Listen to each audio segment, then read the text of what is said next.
Six Gun Productions. New media, new rules.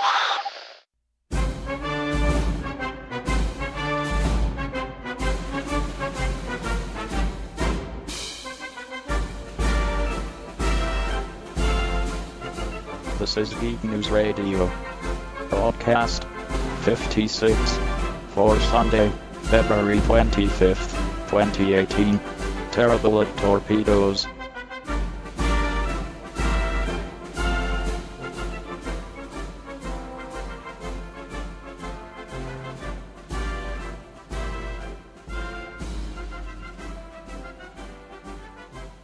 You're listening to Geek News Radio, episode 56. I'm Fab in Hamburg.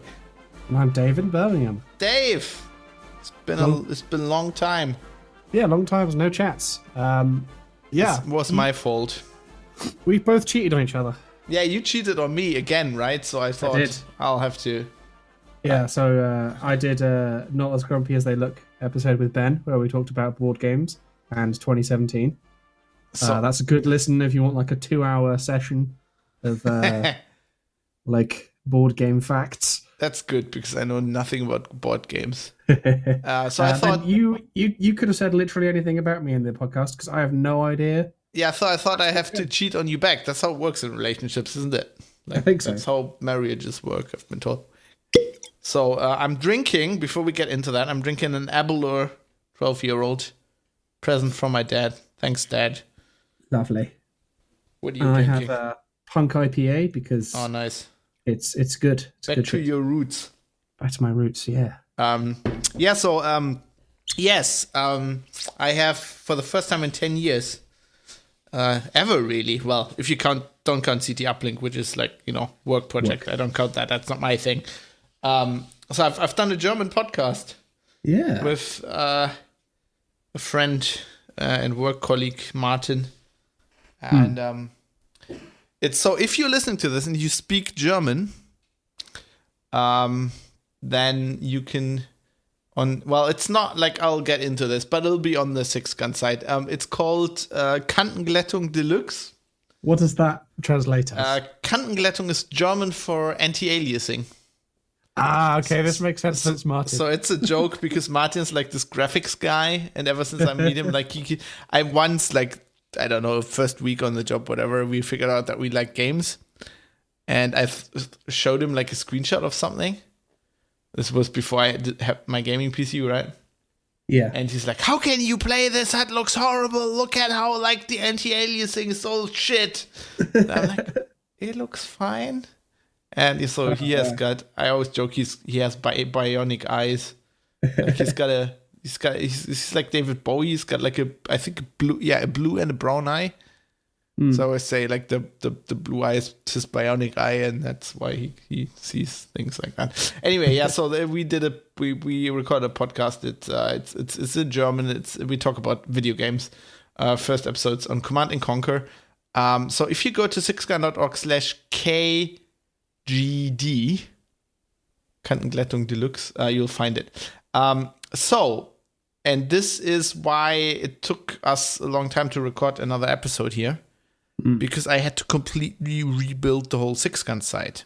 Yes, because this is like you complaining basically that nothing's set up to have multiple feeds. Basically. So for this, I've been doing these podcasts for 10 years, and I started with Drupal. Wow, no, I think I started with WordPress, and then I think I started with WordPress, and then plausible.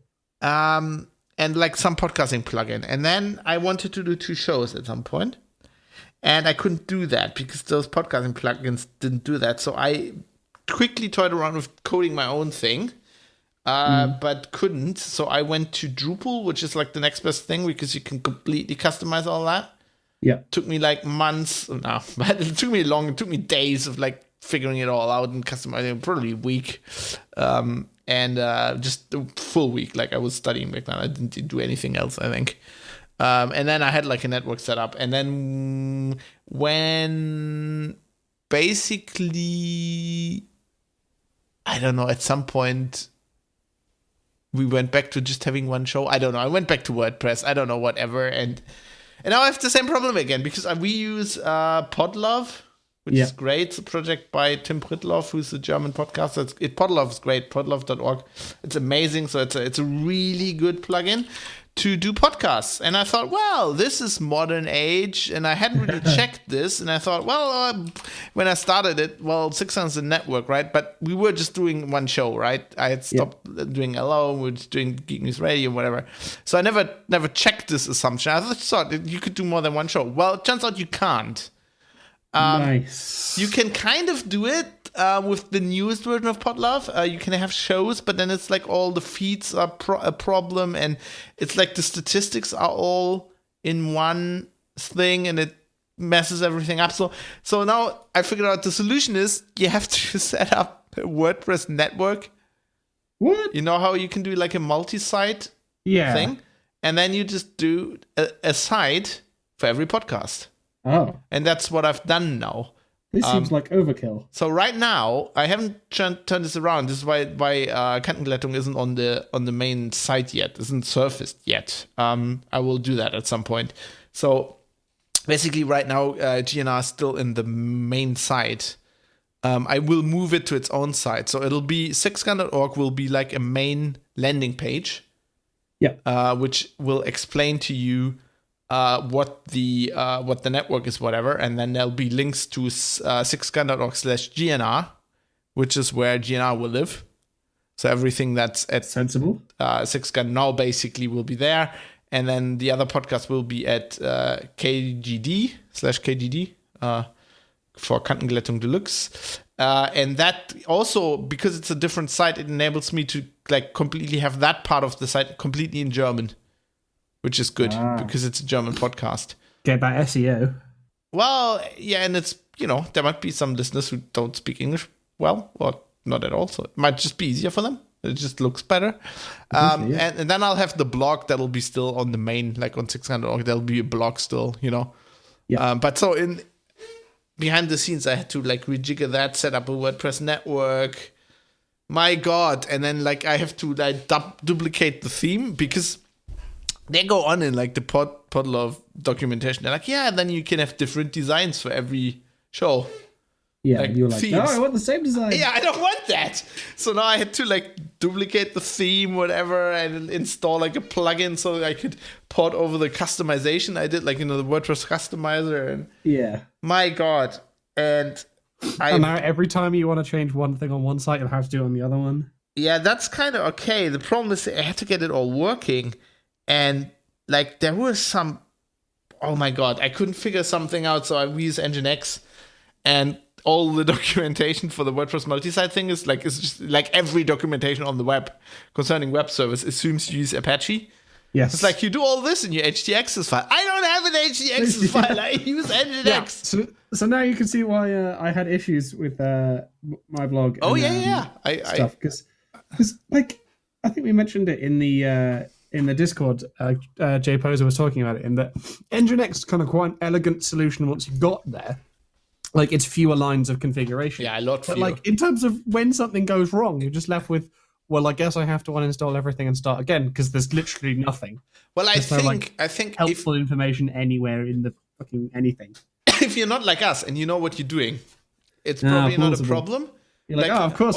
Or if you do this as a job, you do this every day. The problem is I only do web server config whenever I change the complete network, so that's every 5 years, or whenever something goes wrong.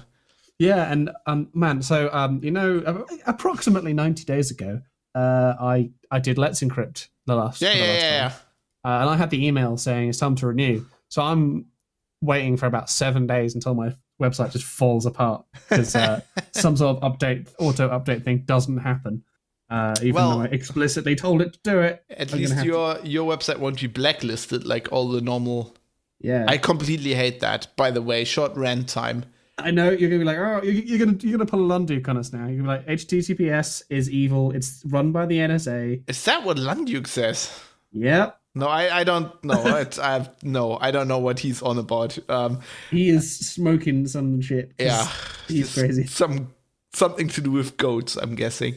I don't know. So I don't. HTTPS is great. Like I'm completely on board with like using it a lot, so the NSA can't spy on us. Yeah. Which is, I believe, what happens when you use HTTPS. You have a bigger chance of them not being able to spy on you. Yep. But I completely hate the fact that all the browsers are going, well, every site has to be HTTPS now. No fucking no way. I'm running a podcast network.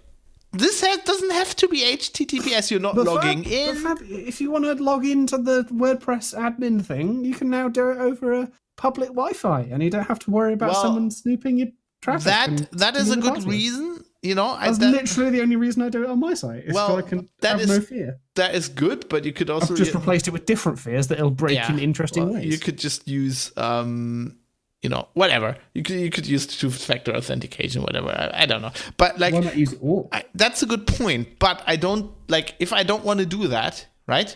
Yeah. What I hate is that, like, my admin site, right, is not the thing that Firefox goes, well, that's not HTTPS, right? It's going to be, when people go to sixgun.org, it's going to say, well, it's not HTTPS. Well, this is not trusted. Why the hell is it not trusted? It's coming from the right server. Yeah. What you've not done is you've not signed up for a free certificate that does not check anything exactly about you or your business. The thing that Let's Encrypt does, it gives everybody, it's a great service. It gives everybody the ability to have, like, TLS. But it also massively degrades the trust in the web of trust that TLS is. Yeah. So because every fucker can get one of those, and they're not checking. Now we communicate securely. We just don't know who we're doing it with. Yeah. It's fine. I fucking hate this. I fucking hate that. Anyway, so I think Nginx is a great web server, but when you're like us and only do web server shit every 2 years, you're fucked because there's no documentation out there. Now, the amazing thing is that I took a whole day over the weekend to figure this shit out, and I went on Stack Exchange, whatever. And in the end, the problem wasn't my rewrite rules. Yeah. It was like a WordPress misconfiguration. Oh, fantastic. Like I put something in a, when you have a multi-site, you have all the site config, and it's basically just text fields, like basically all the database fields and shit in. Yeah, I put like a wrong. There was like the one URL was wrong. And this is why it broke. And my whole rewrite rule shit, like the whole thing I did for like 8 hours on the fucking server was all fine. And I could roll it all back, and now it works. Well, at least it's done. Kind another of. 5 years. Yeah, I need to still migrate stuff in the background over, but I've got the setup now, and I'm happy. And it works. And the other podcast is like completely separate from this, so we still get statistics and shit like that. And I can make a German site if I want. It's all good. It just took a bit. So this is why this show's a bit late. Yes, indeed. Anyway. Let's talk about some nice. The first thing I want to mention is I think I mentioned it in the previous episode, but Foss Talk Live, the thing what I do in London sometimes with like other nerds, is coming back, and there are tickets available. It is free, but the bar is very small. So if you'd like to come, get a ticket because it's a tiny, tiny venue. Language is coming. Yeah, cool. It's basically the same lineup as last year, except Linux Voice doesn't really exist anymore. So it could just be... that folder, right? But it could just be Graham and his like synthesizer making like weird noises for 45 minutes. What are those guys doing now? I don't really know. So they've kind of like rolled their magazine into not Linux, maybe Linux format. A different magazine that's been incorporated under that. Okay. And I heard a rumor that they were starting their own non-affiliated podcast, so that it wasn't affiliated with any magazine. Have they tried a Patreon? I don't know, actually. I don't think they ever mentioned a Patreon, to be honest, because they didn't really put out that many episodes. They were sort of monthly, but they didn't put out an episode. Oh, yeah, the other show I forgot to say that, is monthly right now as well, just to clarify. So it's not going to eat into Geek News Radio. Indeed. It could just be Graham making silly noises on the synthesizer, which I am entirely cool with. That sounds good. Because he makes some weird noises, apparently. I was listening to Bad Voltage, by the way. Yeah, really? I like it. Yeah. Well, I've all, Is it because Lundik's not on it anymore? Yeah, I couldn't Exactly. like when he was on. I couldn't listen to it. I could not listen to it. Like, Jeremy's fine. I love language. Language is great. Like, he's wrong a lot of the time, but he's. Oh no, that's the thing. He's like a nice Jeremy Clarkson, basically. It's like my 2 weekly kind of time of this is my like 45 minutes when I agree with Stuart on stuff. And Jono just talks hilarious bullshit. Says sometimes. Community a lot. I find it amazing, like how American he's gotten, how fast. And I think it's a perfect fit. I think he always was an American at heart. The whole community thing. It totally works. And he's a big Google Pixel fanboy. It's great. Yeah, so I've been liking that. Anyway, yeah, so cool. One of these days, I'm going to visit you in Birmingham. Yeah, go drinking. It's going to be great. Egg. Other things that I have just found hilarious while we're on the FOSS kind of subject. We're talking about open source? Shit. Everybody run. Did you see open source hour with Dave? Did you see what Firefox have done? No. So, you know how Firefox... What have they done now? Didn't they just recently do something? They did a thing, but now they've done a bad thing. Or at least a weird thing. Again? So... I've been a bit out of commission. I've been, like, researching a big, like, investigative story, so I've been a bit out of shit. This is kind of just like a minor thing. So, you know how Firefox kind of, like, bought Pocket? Or Mozilla bought Pocket? Oh, yeah. And that's... A lot of people use that now. Like we see it in the Heiser traffic. Like it's a lot of traffic when you get so in there. They bought that, and now basically they're going to be on their new tab page. They're going to be showing basically promoted pages, adverts essentially. Being so like you can pay to being pretty much, and they're rolling it out initially to some American kind of users of Firefox, but presumably the end. Yeah. Which is great, because like that's totally what you want from your free open source browser. These built-in adverts. God, Mozilla is just... Don't they get enough money from Google? Yeah. They should just concentrate on making a good browser, for fuck's sake. It's still not so good. Just make a good email client. Oh yeah, email client as well. I use this shit every day, and it's not good. It's not good. So I think like I think their idea is essentially that eventually when Google like actually properly takes over and stop giving them money, because like they need a revenue source that isn't dependent on Google, and then this is like a way of trying to have that, but I don't know, like when they had like the Mr. Robot kind of that add-on thing, it's just like kind of burning a lot of goodwill that they've only recently just got again. I feel good work, Firefox. Basically, I found that really funny. And another hilarious thing in the world of FOSS is Ubuntu 18.04. The newfangled long-term support thing is going to actually kind of be entirely reasonable, but it's going to be uploading not usage statistics, but sort of like hardware statistics by default. I think it's like it was opt-in for a long time. Yeah, right? And now it's going to be opt-out. So everybody's like, I saw like people getting upset about this, and somebody handed this to me at work, and I said I don't want to write about this because I don't think it's a story, because tell me if I'm wrong here, but I think like everybody does that, like every OS does that, like every fucking game does that, and like they tell you, right? The question is just you have an install or whatever, and there's a checkbox. The question is the checkbox on by default or off? Yeah. And in this case, it's going to be on by default. Which a lot of stuff does as well.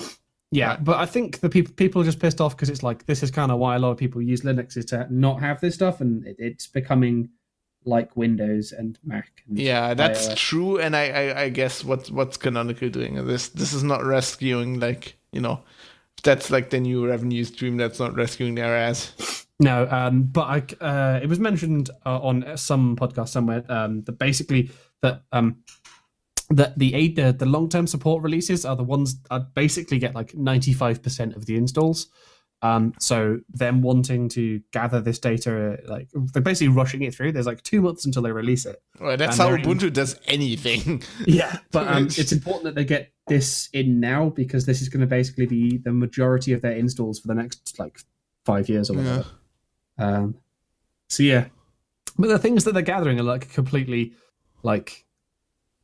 Apart from location, it's going to estimate location from where you install it, but it's going to give you Ubuntu flavor, Ubuntu version, network connectivity, CPU family, RAM, disk sizes, screen resolution, GPU vendor, OEM manufacturer, location, installation duration time, which is kind of weird. I suppose that's just sort of like a... Well, location is not the IP they're saying, right? So yeah, I think it's going to be like... I think it's going to be like a geolocation. No, it's based on what you select. Like, oh, really? Okay. Time zone, I guess.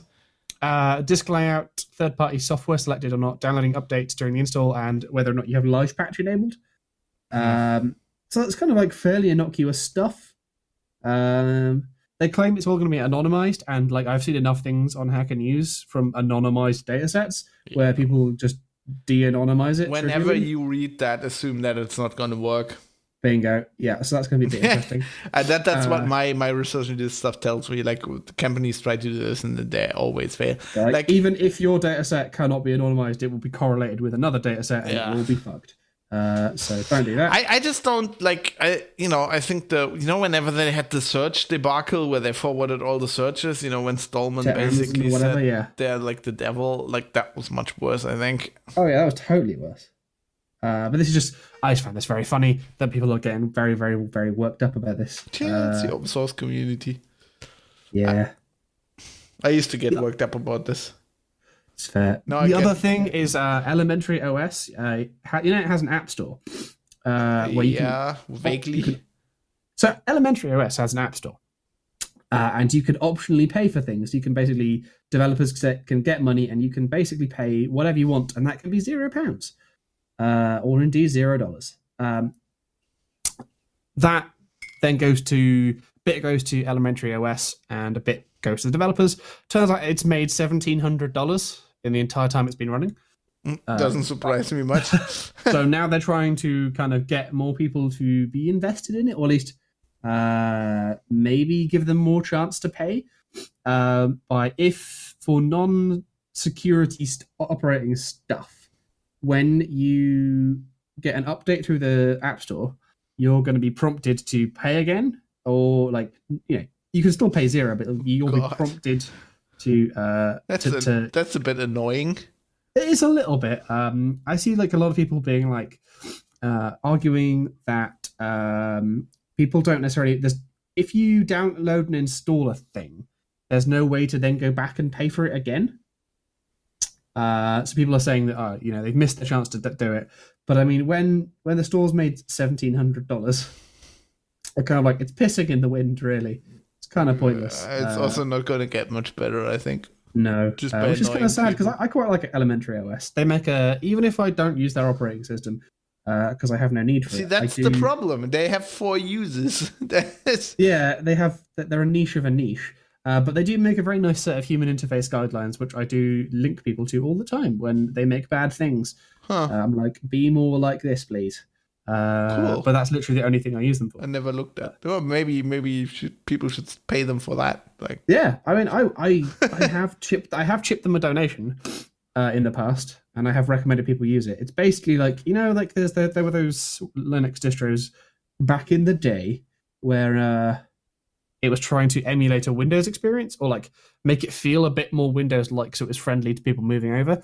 This always feels like it's doing the same for Mac people with the kind of like integrated theme and like everything has like a kind of a bit of an aluminium theme to it. And it's nice. I like it. It's based on Ubuntu. But yeah, no need for it because I've got Windows. But that doesn't have an aluminum theme. I'm sure you could put an aluminum theme on it if you hacked it to pieces. Probably. It's Windows. All sorts of shit. So the great thing about Windows, you can make it do anything.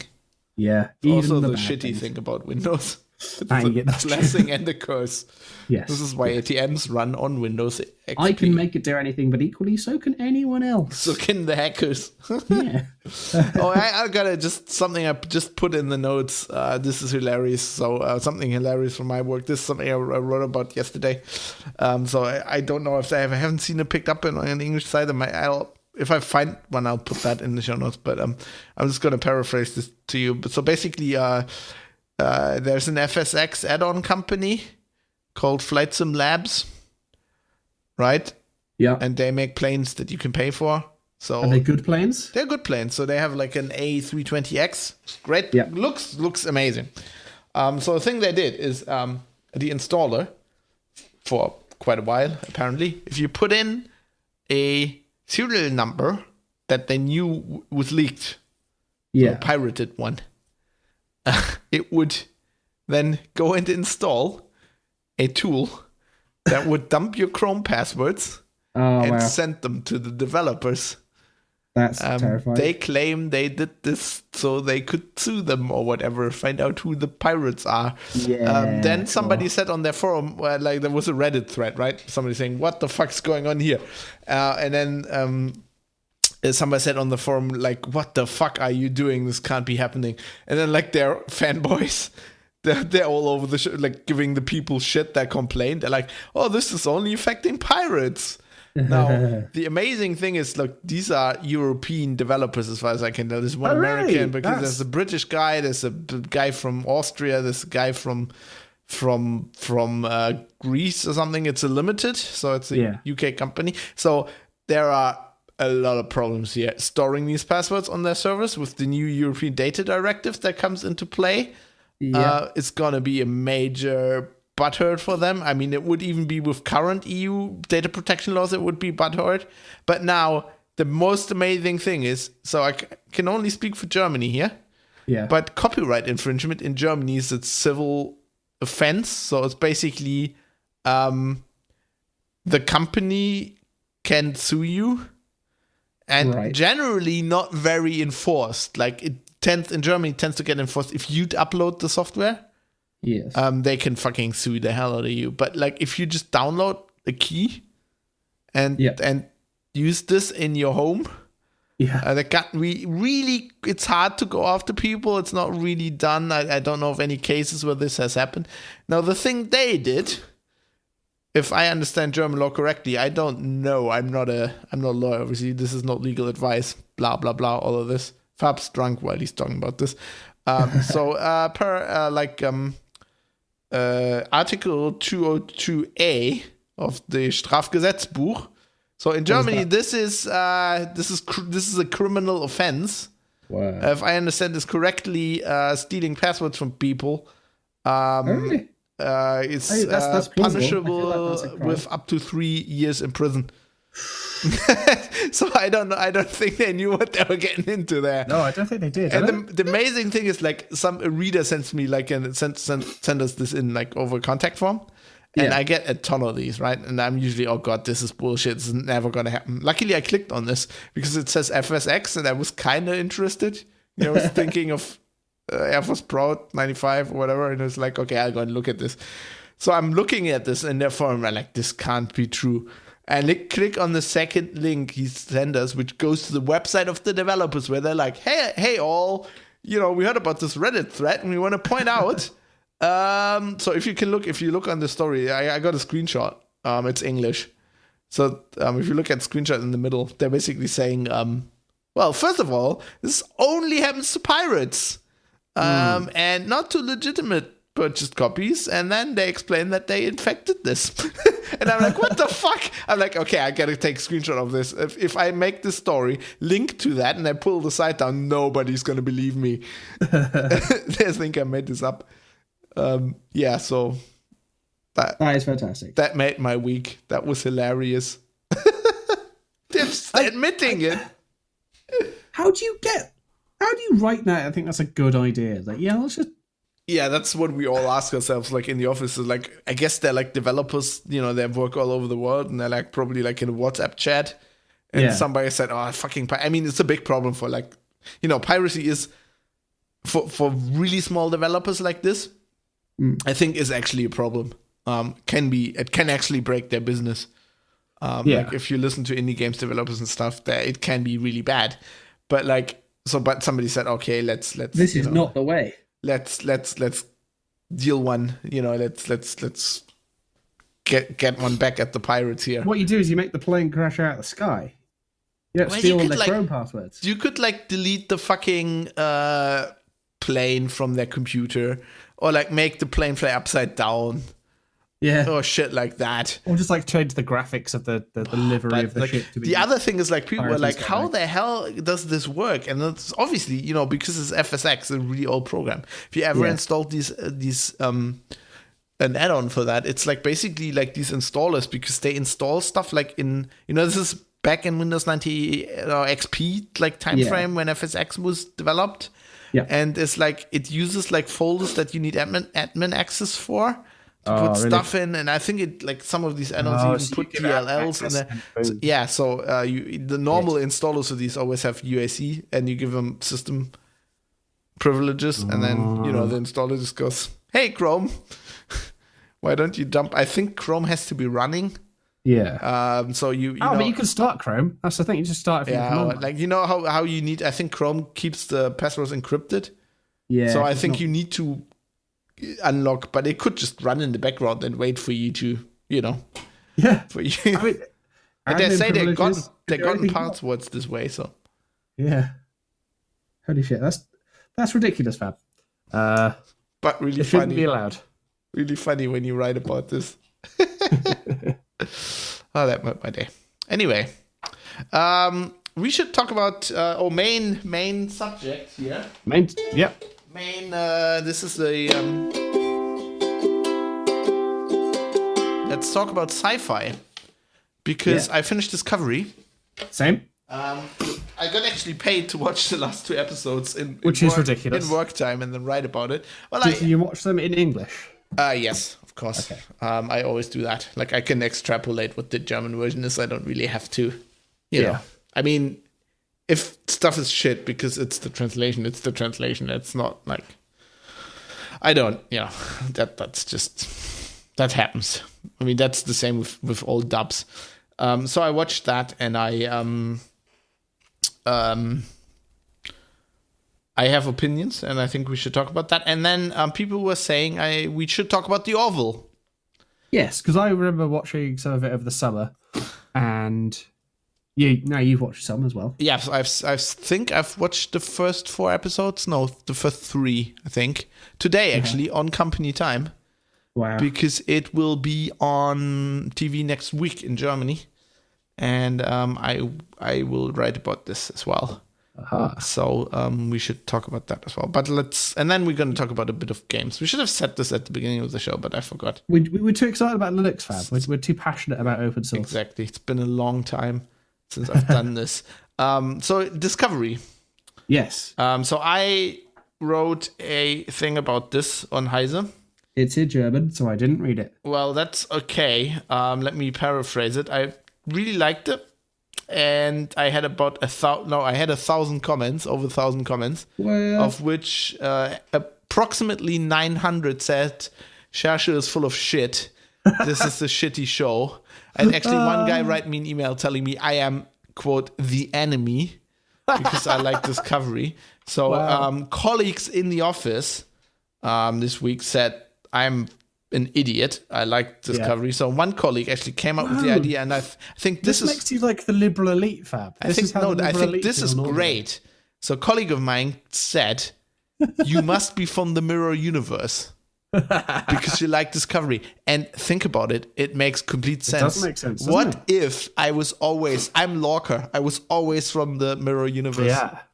Explains a lot, doesn't it? Explains literally everything. Yeah. No, I liked it. I didn't realize until I wrote this, when I was researching some stuff, that Sarah Mittig is in it. Yes. So she's from The Expanse. Yeah. She's the Belter prostitute that teaches what's his name again? That guy, how to speak some Belter. Yeah, exactly. And she's in Discovery, she's like the robot. The robot person I think who we don't she's really an get alien. enough of. Yeah, they don't really. She's like they should have more with her. I thought Yeah, she it's was really it's fascinating. like here's Lieutenant Robot Lady, and then also Ensign Daft Punk, and they just never get explained. Of Yeah. there's this person with so I apparently think that the was person, a VR helmet, right? Or something. Yeah, that's what I was gonna say. Canonically, it's a VR helmet. Because she only wore that in. in the pilot, right? It never seen afterwards. Just Daft Punk. I like how like Derek's pants envy is obvious. Like Yes. I wrote this, like I did like a screen grab slideshow like for the piece, right? And it's so obvious. You have like this picture of the bridge crew, right? And both ensigns like at the front steering the ship, whatever. Both have like undercuts. Yes. It's so expanse. It's just like It's the haircut of just the 2010, sorry. Yeah, cool sci-fi now. You have to have an undercut. Otherwise it doesn't work. Yeah, so I thought it was good. I'm gonna explain. I think I talked about this before, but so my thing is, if you're a Star Trek fan, you have to kind of push out of your mind that this takes. I mean, we talked about this before, right? That this takes place in the same continuity as the other series, which Apart from works. that bit that happens at the end. Exactly, which works for the whole series until the very last scene. And spoilers, the whole thing applies. We're gonna spoil everything here, so there's time codes in the show notes. Skip ahead, whatever, if you don't want to. So in the very last scene, they meet the Enterprise. There's like a distress. Which is great, whatever. and it's like, but what? And it's Captain Pike, right? They very specifically say it's Captain Pike, so it's like around the time of the Cage, and it's like the proper Enterprise. I checked this, I freeze framed it, and I did some research, and I checked it against the J.J. Abrams Enterprise. Yeah, and it's not the same. No, it's as the Abrams. No, it's obviously also not the same as in TOS. Because they're not allowed to use that. I'm not sure they aren't. I'm not sure that was true. Well, that was one theory. It is very close to the refit. So the 701A from the motion picture. And it's definitely closer to that universe because it like one of the things that it has like the nacelles, the blue nacelles with the red Bossard collectors. Wow, which such a nerd. But which the Abrams stuff doesn't have. Oh, and by the way, as far as not allowed to use that, when they were talking about going over to the parallel universe, they talked about the Intrepid, and they showed the Intrepid on the screen, and it was the Intrepid from TOS. Okay, they are allowed to use ship designs then. Yeah, I just don't know how they're gonna, but it was great. So I loved it because it turned up. I got goosebumps. The Enterprise was there. It fades to black. And then the credits roll to the TOS theme. Yeah. That was great. That was great. So basically, I thought, while we were talking about music and stuff, the whole theme, we talked about how I think the theme doesn't work. Yeah. With the little flourish of the motion picture theme at the end, the Now, in hindsight, I think it encapsulates the whole show perfectly. Because it's the intro, if you look at it, it's like this look, it completely doesn't look like Star Trek. Yeah. And then in the end, they just pull it around to Star Trek with like the traditional thing of the starship flying towards the camera, and and it's like the whole series. It's like it doesn't look like Star Trek, but there's some Star Trek in the middle and whatever, and then at the end they pull it around. I thought it was quite good. And also, I like the story. Do you think we're going to have a season 2? We're going to have a season 2. They already ordered it. So they're going to make it. Okay, cool. What do you think's going to happen in series 2? Do you think they're going to get rid of the fungus network? I have and no then idea. They have to, basically, right? Tie it up with the rest of the universe. They were saying that, like, okay, we...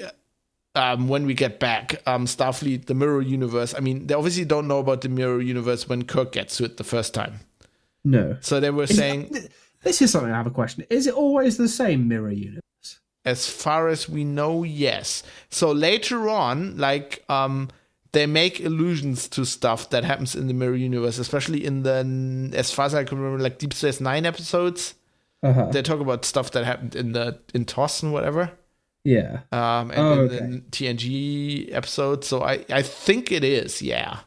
Okay. I always wondered that. Like, and if people are dead there, that they stay dead. Okay. But the thing I don't kind of know is like, so I don't know how they're gonna whatever. The thing is, they were saying, okay, the Starfleet's obviously going to keep this secret, right?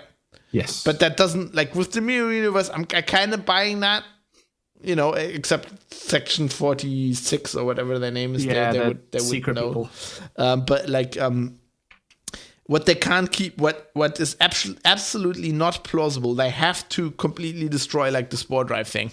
Because they were saying, well, we're not using it, like, because, okay, we have to put like a living person in there and they could die, whatever, and that is obviously horrible, right? Yeah. But so if that's the argument for them never using it afterwards, it's complete bullshit, because at the point where the Borg arrive, they totally use it. Yeah, but there's stuff like in Next Generation where they're going, like, Federation's going completely off the tits, like even almost totalitarian, because they're like, okay, we can't have like all this peace and love, feel good shit, like the Borg are coming, you know. It's like where they then designed the Defiant or whatever, it's like proper warship shit. And you'd think at that point, like, somebody in Starfleet would go, what about that fucking spore drive? Yeah, you know? That thing that we never mentioned, but everyone knew. Exactly, because that obviously enables them to win the war against the Klingons, and that would actually allow them to, like, kill the Borg, I'm guessing. And the thing is, I actually like the way the whole Klingon war thing, like, if they somehow get explained why Klingons now look different, which is a whole nother kettle of fish, but if they get that down, like, if you look at TOS, there's like this uneasy truth between the Federation and the Klingons. They're not really at war, and they're not, you know, not friendly as well. It would make complete sense that that's like 10 years after like a big war. Yes. Except they never really mention the war, but it's kind of implied, even in TOS, that there was a war. Because the tensions got... Like, in TOS, I think they're saying it's kind of like, okay, first contact was like shit. And I don't think they're saying it was definite war, but, like, I really like... one of my favorite themes, whole concepts, looking back at Discovery, is... I think this was high time. It's the whole Vulcan hello thing. Yeah. So where they go, you know, the Vulcans' first contact, basically they met a Klingon ship for the first time, and they were really nice, and the Klingons just killed them. And then the next thing the Vulcans did, because it's logical, it's like every time they met a Klingon ship, they just blasted them out of space. And then at some point the Klingons were like, okay, let's maybe talk.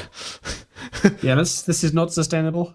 And I think that's the side of the Vulcans that I always wanted to see, because you think, okay, they're so logical, there's got to have a downside, you know, like the Tau thing in Warhammer 40k. It's like, you know, if you're that logical and you're that much for the greater good, it's going to have some really big downsides, because at some point it's more logical to just kill a few thousand people if you can save 10 million.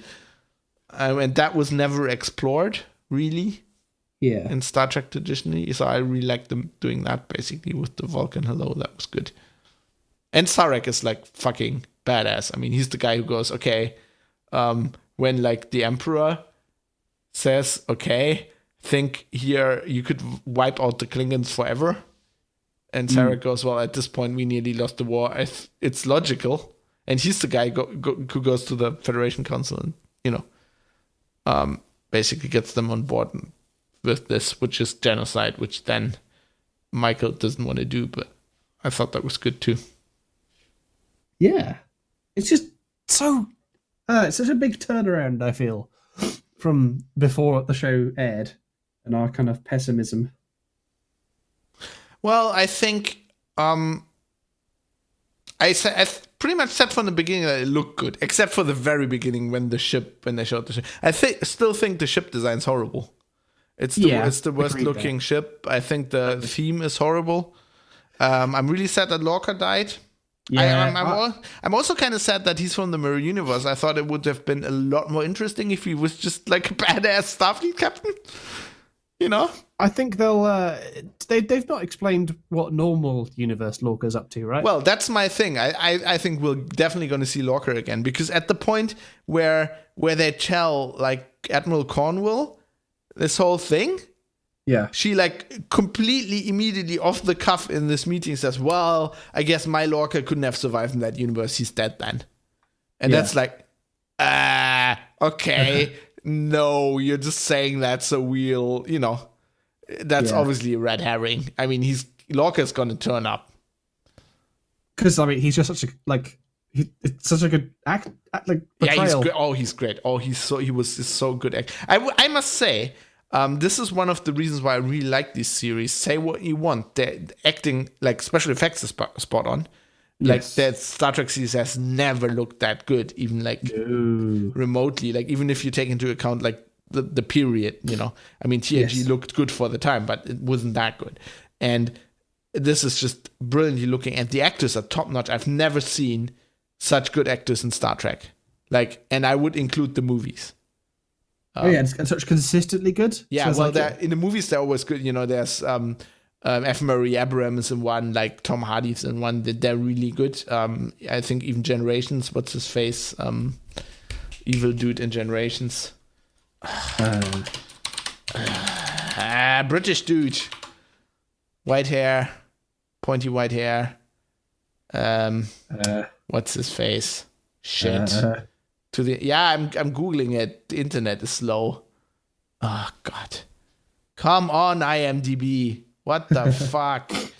Malcolm McDowell. I liked him in it.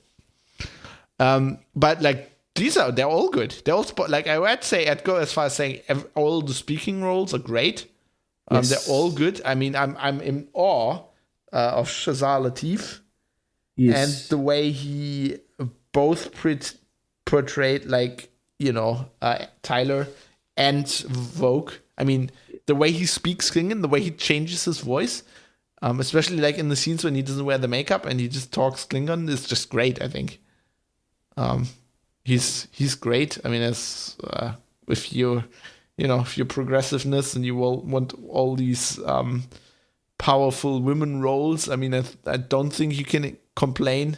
Nope. You know, the main character, the fucking admiral, the emperor, God Emperor, the God Emperor. They're all women. It's good.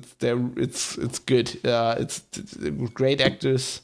That I think that's basically what won me over, and that I like. As different as it is, and I think it's mostly different because it looks so good, because it's stylish. It's not even like the special effects. It's stylish. It has a filmic quality to everything. Yeah, like the all the scenes like in the Mirror Universe, like that Warhammer 40k look, like with the golden light coming through and like the slanted camera angles and everything, you know, Dutch angle shit. Looks really good, and it's like, and obviously, like, the storytelling is different because it's not the normal format that every other Star Trek series has. You know, it's more, it's not the procedural, and it's not everything back to zero every new episode. It's like modern storytelling. But it's still at its heart very much Star Trek. Like the last episode, like with the speech and whatever, you know, we're Starfleet. This is how we do things. We don't wipe out a planet. Yeah, and it deals with Star Trek things. I think the show has one problem. Well, two. The problem we talked about, that it's really hard to reconcile that this is the Star Trek universe, and then the other one is just like it just goes over the top a bit much. When they go like, okay, let's jump the ship into the planet. Yeah, that was a bit weird, wasn't it? That was just bullshit. Like, I mean, it's like in whole Star Trek continuity, it makes no fucking sense. Because if you watch Voyager, and the first time they land Voyager, they go on about how this is very, very special because, you know, Federation ships usually can't do this because they're too big and it's like structural integrity and you can't jump into a magnetic field of a planet. Meanwhile, like the third ship Starfleet ever built or whatever, it's been inside Kronos. Yeah. And you'd think somebody mentioned about like in the 52 episodes of TNG where they're on Kronos, So Picard goes, you remember when they jumped into the planet? Oh, sorry, that was all classified. Yeah. Unlike in the film when they were underwater. That happened. The J.J. Abrams film. Yeah. Yeah. And that was like a struggle as well. Yeah, that's just, I don't know, that's kind of shit. Yeah, but that would they be didn't worse. make it easy at that point, is what I'm saying, is that like that was an exceptional event as well. Yeah, you'd think the ship wouldn't stand it though. Like if it can't stand normal magnetic fields, like underwater is even like a lot more pressure. I mean, starships are generally not built for pressure. Yes, exactly. It's a completely different problem. They're built to keep like 1 bar of pressure in, not rather 10 bars of pressure out. Exactly. But still, like if you can suspend your disbelief enough and you just trust them that maybe they figure out what they're gonna do, I think season 2 is gonna be great. Oh yeah, totally. I'm well on board for it, more so than I thought I would be. I just want to see Mud again. Yeah, Mud was great. It was good. Maybe we see Mirror Universe Mud. I kind of nice guy. It's a bit weird because I'm still a little bit like a kind of like a time loop and also a mirror universe feel like very much like not the first season story beats to hit.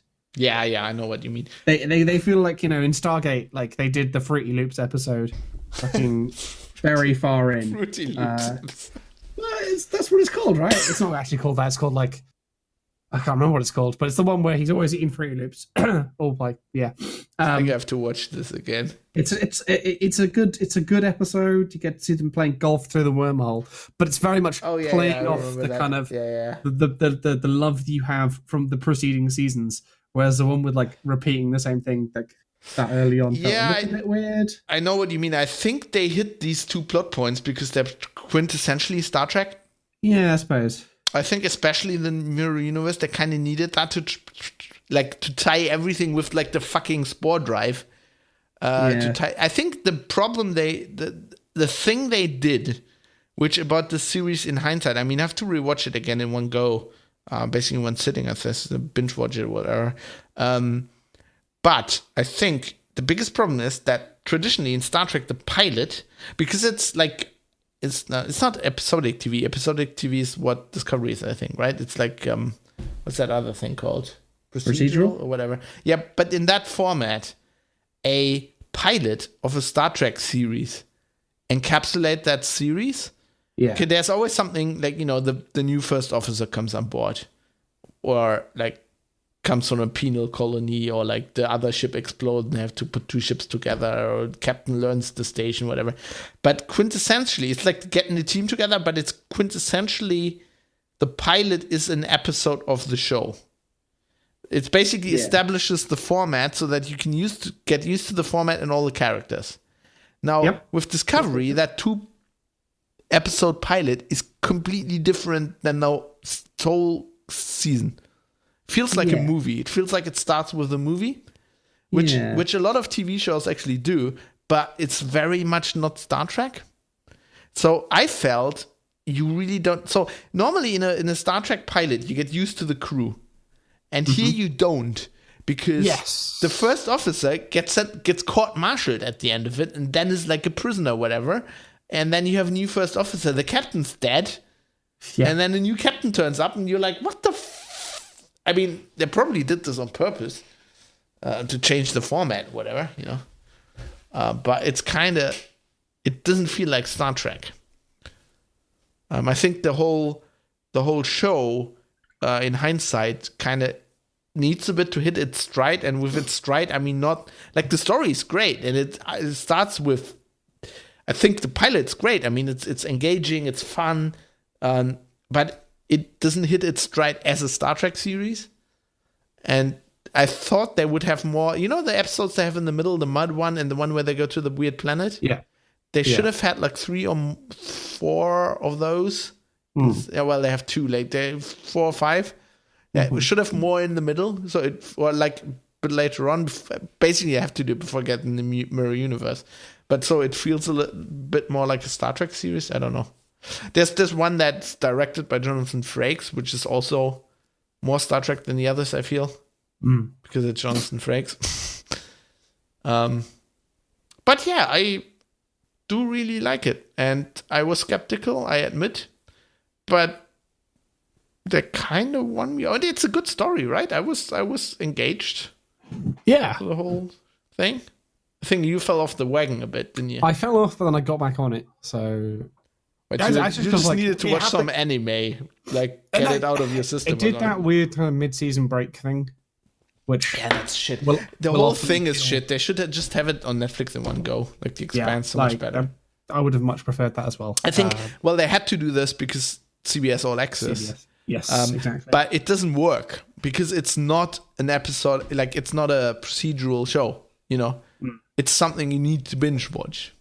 Yes. And so I totally if you can't, it's like it's weird. It's not like, you know, I've just subscribed to Amazon Prime again. Yes. Because I need to watch the Grand Tour because it's so grand.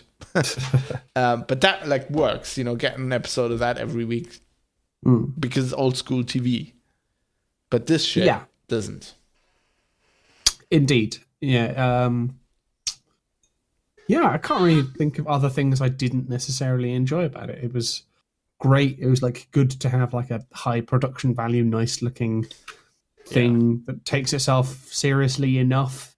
I think it takes itself more seriously than maybe TNG first season takes itself very seriously as well. Yeah, that's what I mean. Roddenberry is still on board. I think TNG season 1 takes itself too seriously. Because and then later eases it up a little bit and it's fine. But I think it hit it well. A little bit like it kind of suffered from, I don't know, I call it like the Doctor Who kind of Stephen Moffat problem of like the kind of the stakes are too high all the time. Yeah. Like it's for a first season, it's like, oh my god, the stakes are really like in Doctor Who. Like the joke is that like every season the universe ends, and that's normal and it's fine and it's not interesting because literally one season they reboot the universe. That is the mechanic by which they fix it, and it kind of felt a little bit like, holy shit, where do they go from here? How do you escalate this? They can't really, right? If they, no. I mean, they was so over the top if they escalate it. Like the only way I can see them going now is like fade into a more normal Star Trek vibe. Yeah, from here. Maybe that'd be nice. Just a calm, like, or maybe they'll reboot the universe. Maybe that's season 2. Maybe that's how they solve all the problems. Who knows? Yeah, they're like, whoa, let's just like destroy the fungus Enterprise. No, they destroy the Enterprise. Like, you know, something happens with Pike, and oh no, and then obviously like it's a different time thing. Yeah, and then they blow up the Enterprise, and then all of the fan theories. The temporal Cold War starts then. Yeah. Oh god. Or something. Oh god. Well, that must be going on though. That's Enterprise, so that's before that. So I liked how they mentioned Archer, by the way. You know, when they were like, nobody's been on Kronos for about 100 years since Captain Archer. I was like, yeah, Archer. They mentioned Archer. It's real. It really happened. President Archer. Yeah, totally. That was good. I totally enjoyed it. Very much up for more. Yeah, so let's talk about something that doesn't take itself seriously at all. Yeah, the Orville. Which is the Orville. So, okay, my thing is, I'm going to start this as well, and then you'll tell me what you think, right? Yeah. Because you talked about this a bit before as well. Yes, I did. I have not watched any more since the last time, because I did not... Okay, disclaimer, I just watched the first 3 episodes. I'm going to watch more, so we maybe talk about this later on as well. Yeah. In a show or two. But, so I'm not a huge fan of Seth MacFarlane. Same. I'm not a fan of his humor, and I think the biggest problem for me so far with the Orville is his humor, because I think it's a good show and I've been enjoying it, and it's not as slapsticky as I thought it would be. That was my thing. I looked at it and thought, holy shit, this is going to be a classic. It's going to be like, I thought it was going to go full out Grabthar's hammer. Yeah, all that. Yeah, all that, like taking the piss constantly. And it didn't, actually. It took itself a little bit seriously sometimes. And yeah, it tells good stories. I would say, and in a more procedural way. Yeah, in a very Star Trek format. So that's it. You know, people are calling it the better Star Trek series than Discovery, which I don't agree with. So I'm gonna get into that. But it looks like Star Trek, like old school Star Trek. Oh yeah, it looks like very weird. Kind of like it's very, everything's very obviously a set. Yeah, it looks like.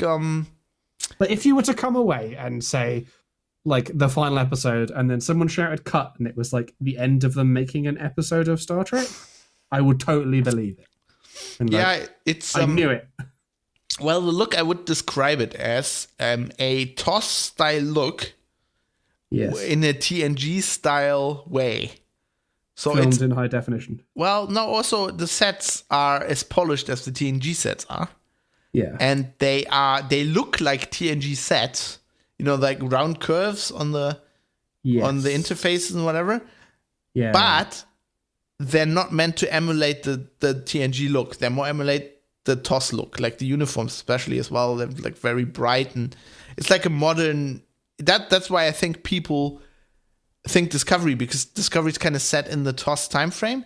Doesn't look at all like the TOS time frame. That's this big problem. It looks more like a mixture between Battlestar Galactica and The Expanse than TOS. Now the Orville looks like that could be in the TOS time frame. Just everything a bit more polished, but you can kind of get away with that. Now the thing is, and it tells good stories, and I like that, but then there's like the Seth MacFarlane humor. So every 2 scenes, somebody has to mention a penis, his colon, like fart jokes. Yeah. And you're like, I didn't need that. Like, okay, it's a bit infantile. Like, you just left like, this could have been like a nice sci-fi thing, and it's just had kind of shitty toilet humor. So don't get me wrong. I have no problem with toiletry humor. I like there is laughing. a place for it. Yeah, I like laughing about that stuff. But the thing is, it doesn't like. So this isn't a complete slaps. It's not like Galaxy Quest.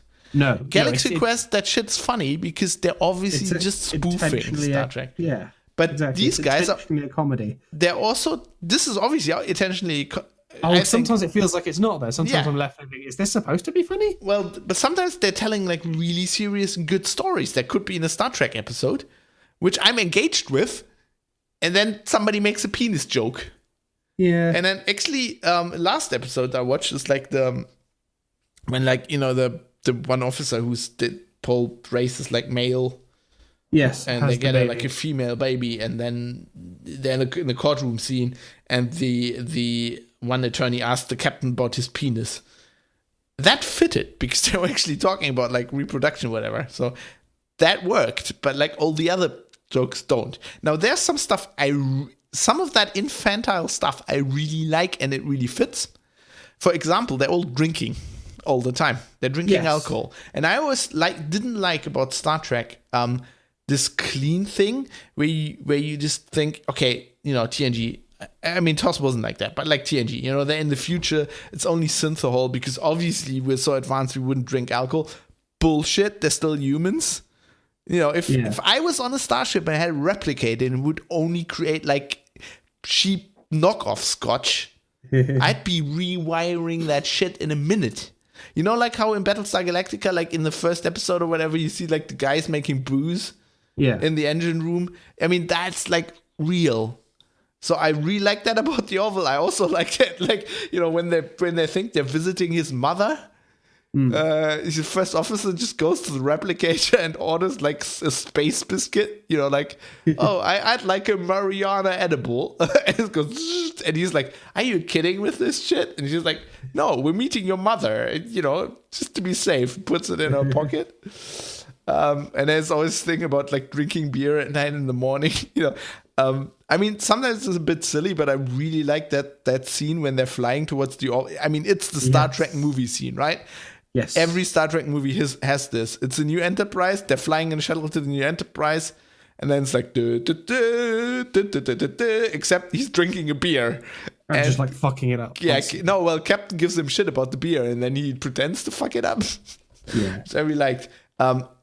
I find it hilarious that like their music is they're obviously said to the composer, okay, you're gonna go, you're gonna listen to like the Next Generation theme, whatever, and you're gonna get as close to Star Trek fucking music as you can without us being sued. So it literally goes like it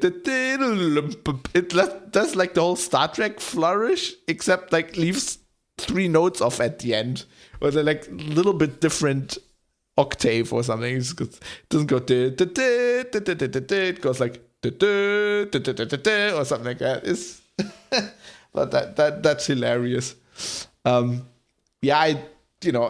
you can really see is, even though there are good actors in that, I don't think McFarlane is one of the best actors. Actually, like the first officer, she's great. With Clara, what's her name? I looked this up. Adrienne Palicki. She's great, and I love the the ensign, like the young ensign, lieutenant who's like the security officer.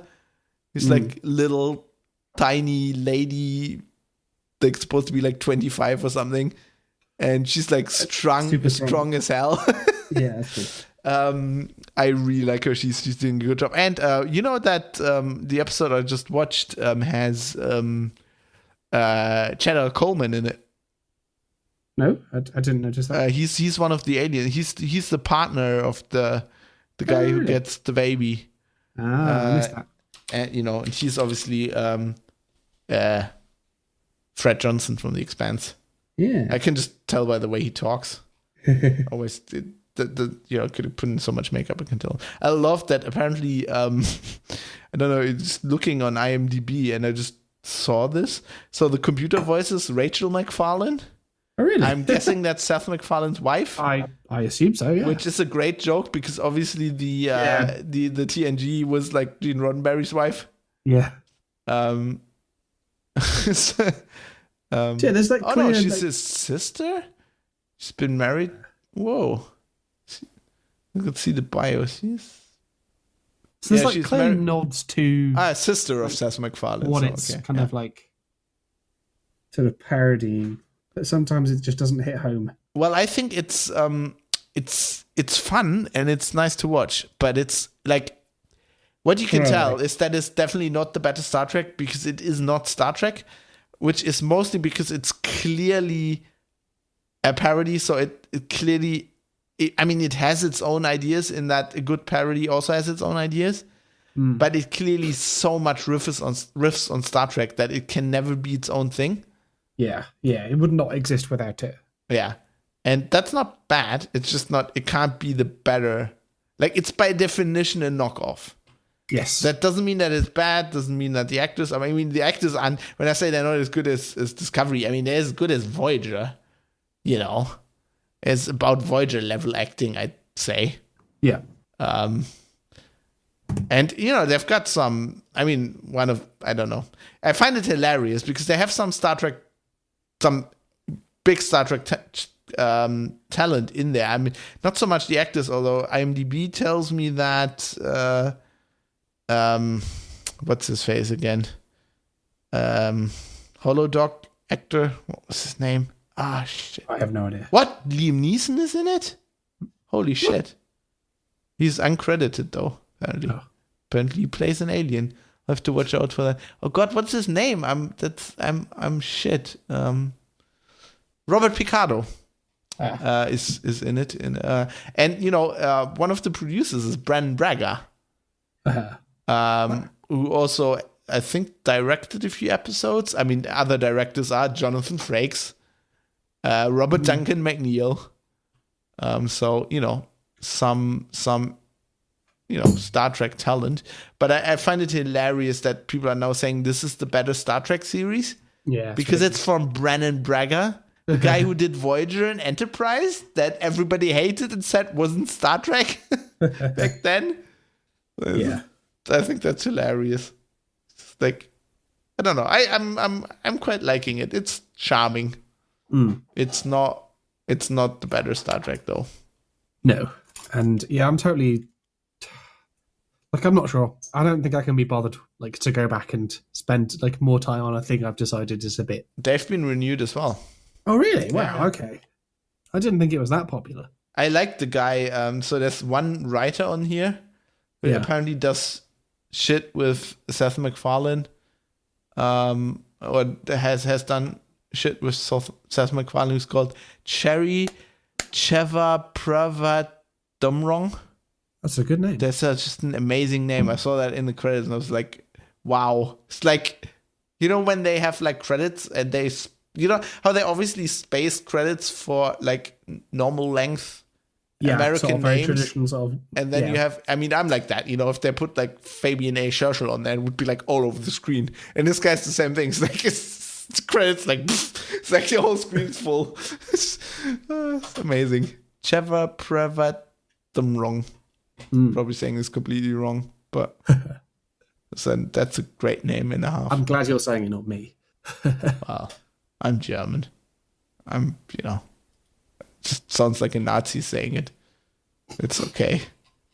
Okay, there we go. How long have we been going? Hitler! Mark it on the clock. Hitler! So, what's this about Angela Merkel and her record number of days as Chancellor? Has she beaten Helmut Kohl now? According to my German sources. God. Yeah, Kohl was Chancellor for 16 years, which was way too long. Let me just Google this. Time in office. God, it's horrible. That woman. It's gonna be a death of us. So she was first elected in 2005. That's 13 years, right? Yeah. And Kohl was 16 years, as far as I know. I don't know. Let me see. Longest serving German Chancellor. Now Google. Use your AI. So Helmut Kohl was 16 years, 26 days. Konrad Adenauer, 14 years, 31 days. And Angela Merkel, 12 years, 89 days. Wow. But I think they're just assuming that she's going to have 4 more years now. Which would then mean she's got 16 years. And we should overtake Helmut Kohl, I think. Mostly because, I think she would have the same number. But I think there was an earlier election at some point. You know, so she got more time. I don't know. Yeah, I think they're just assuming she's gonna stay in office, which is, I don't know. They barely made a government now. I mean, that was very, very close. I think it's not even official. I think the SPD hasn't voted yet, as far as I know. I don't know. Politics is, I've got enough shit going on at work. I don't need to worry about politics as well. We'll make a special German politics section in the Discord. German, can talk German politics. German, yeah. Because the Discord turns into German politics quite often. Well, okay, that makes sense, yeah. It's probably Nicholas, right? Yeah, it is. Yeah, it's okay. It's good. Why not? We're the most important country in Europe now anyway, since you guys are leaving. Fact. So. Well, no, you will be. We are currently the most important, but for bad reasons. Then we will become the least important. Oh, yeah. I think it's right now it's like equal, I would say. Okay. For different reasons. I think our economy is stronger, but you get more influence. But as soon as you're breaking out of Europe, then obviously we're the number one game in town. Number one. Whatever. Take the streets, party. Communism. Party like in the number one. Gay Europeans. automated space communism. What was? Fully automated luxury gay space communism. Yeah, that's the one. That's it. That's what you're gonna have. Isn't Milo running for that party? Very much doubt it. That's probably the opposite of what he's running for. I don't know. No, you know, if you're on the right and you drop off the edge, you're on the left. Closer together than you think. It's like positive and negative infinity. Well, it's right communism. It's not socialism. Communism was quite That's totalitarian. True. You have a point. You know, I think we might want to substitute the socialism. To the gulag with you. Yeah. You know that Stalin gif? Yeah, let's edit the quote, and it's socialism now. Speaking about, let's talk Russians. about games. Speaking about Russians, they have warships, right? They do. I have been playing the most wonderful modern game, World of Warships. Have you played the Russians? No, I'm playing as the Americans because. Would you be like the proud of the Royal Navy? You don't get access to torpedoes as quickly, and I really wanted to try torpedoes. You do eventually. Good reason. Torpedoes are great. No, they're not. Not if they're sent by me. I'm fucking terrible at torpedoes. So if you aren't familiar, this is from wargaming.net. They are Russian developers. They make World of Warships. Oh, that was the obvious Russian link. Damn, I missed that. I still have a wargaming.net player party, festival armband thingy on my wrist. Wow! Because oh my god, Sabaton. Nerd. And they do World of Warplanes as well. And I've been playing World of Tanks. And World of Tanks, yeah. And I've been playing the ship one because it looks cool, and I saw people on Twitter talking about ships. And it's ships are great. It's basically just like a shooter, really, to be honest. It's like, what if Overwatch was a third-person ship game? You have various factions you can unlock ships in. Games are not matched based on your faction, so you can have like Chinese ships and British ships and like German ships on the same team fighting some other arbitrarily weird team. And yeah, it's really cool. It's kind of like a slow paced, not really a Twitch shooter, so it's kind of more my jam. There's a lot warships aren't really Twitch, aren't they? I mean, destroyers seem quite twitchy. There's like a lot of finesse in the ships of like, you gotta know what you're doing. There's a lot of like leading shots with your main guns, and then also your torpedoes. Sort of knowing ranges, when to use high explosives versus armor piercing. Or it's just like quite a deep game. It's one of those things that I'm like just into because it's mechanically really complex. Bit like Eve. Little bit, yeah. Except you don't have to invest as much time to get like fun experiences out of it, which is nice. So I'm getting down the American ones because I kind of wanted. I initially went for like some British ships, but then noticed that like it would be quicker for me to just play as the American ones and then get torpedoes quicker because I wanted to try a destroyer. Turns out that's a very bad move. Literally, the first time I fired torpedoes, I fired them into friendly ships. Did not go well. Basically, if I have torpedoes, I just shouldn't use them because, like, oh my god, terrible. You have like 3 classes of ships. It's sort of like quite simplified from like the real world. You have destroyers, cruisers, and battleships. Where you kind of like, apparently there's quite a divergence amongst like classes. So like some battleships end up being like a lot less heavily armored, but a lot sort of quicker. So they're more kind of like battle cruisers. Factions kind of have sort of stereotypical like ship traits. So some factions, like, always their torpedoes are way better than their guns, and vice versa.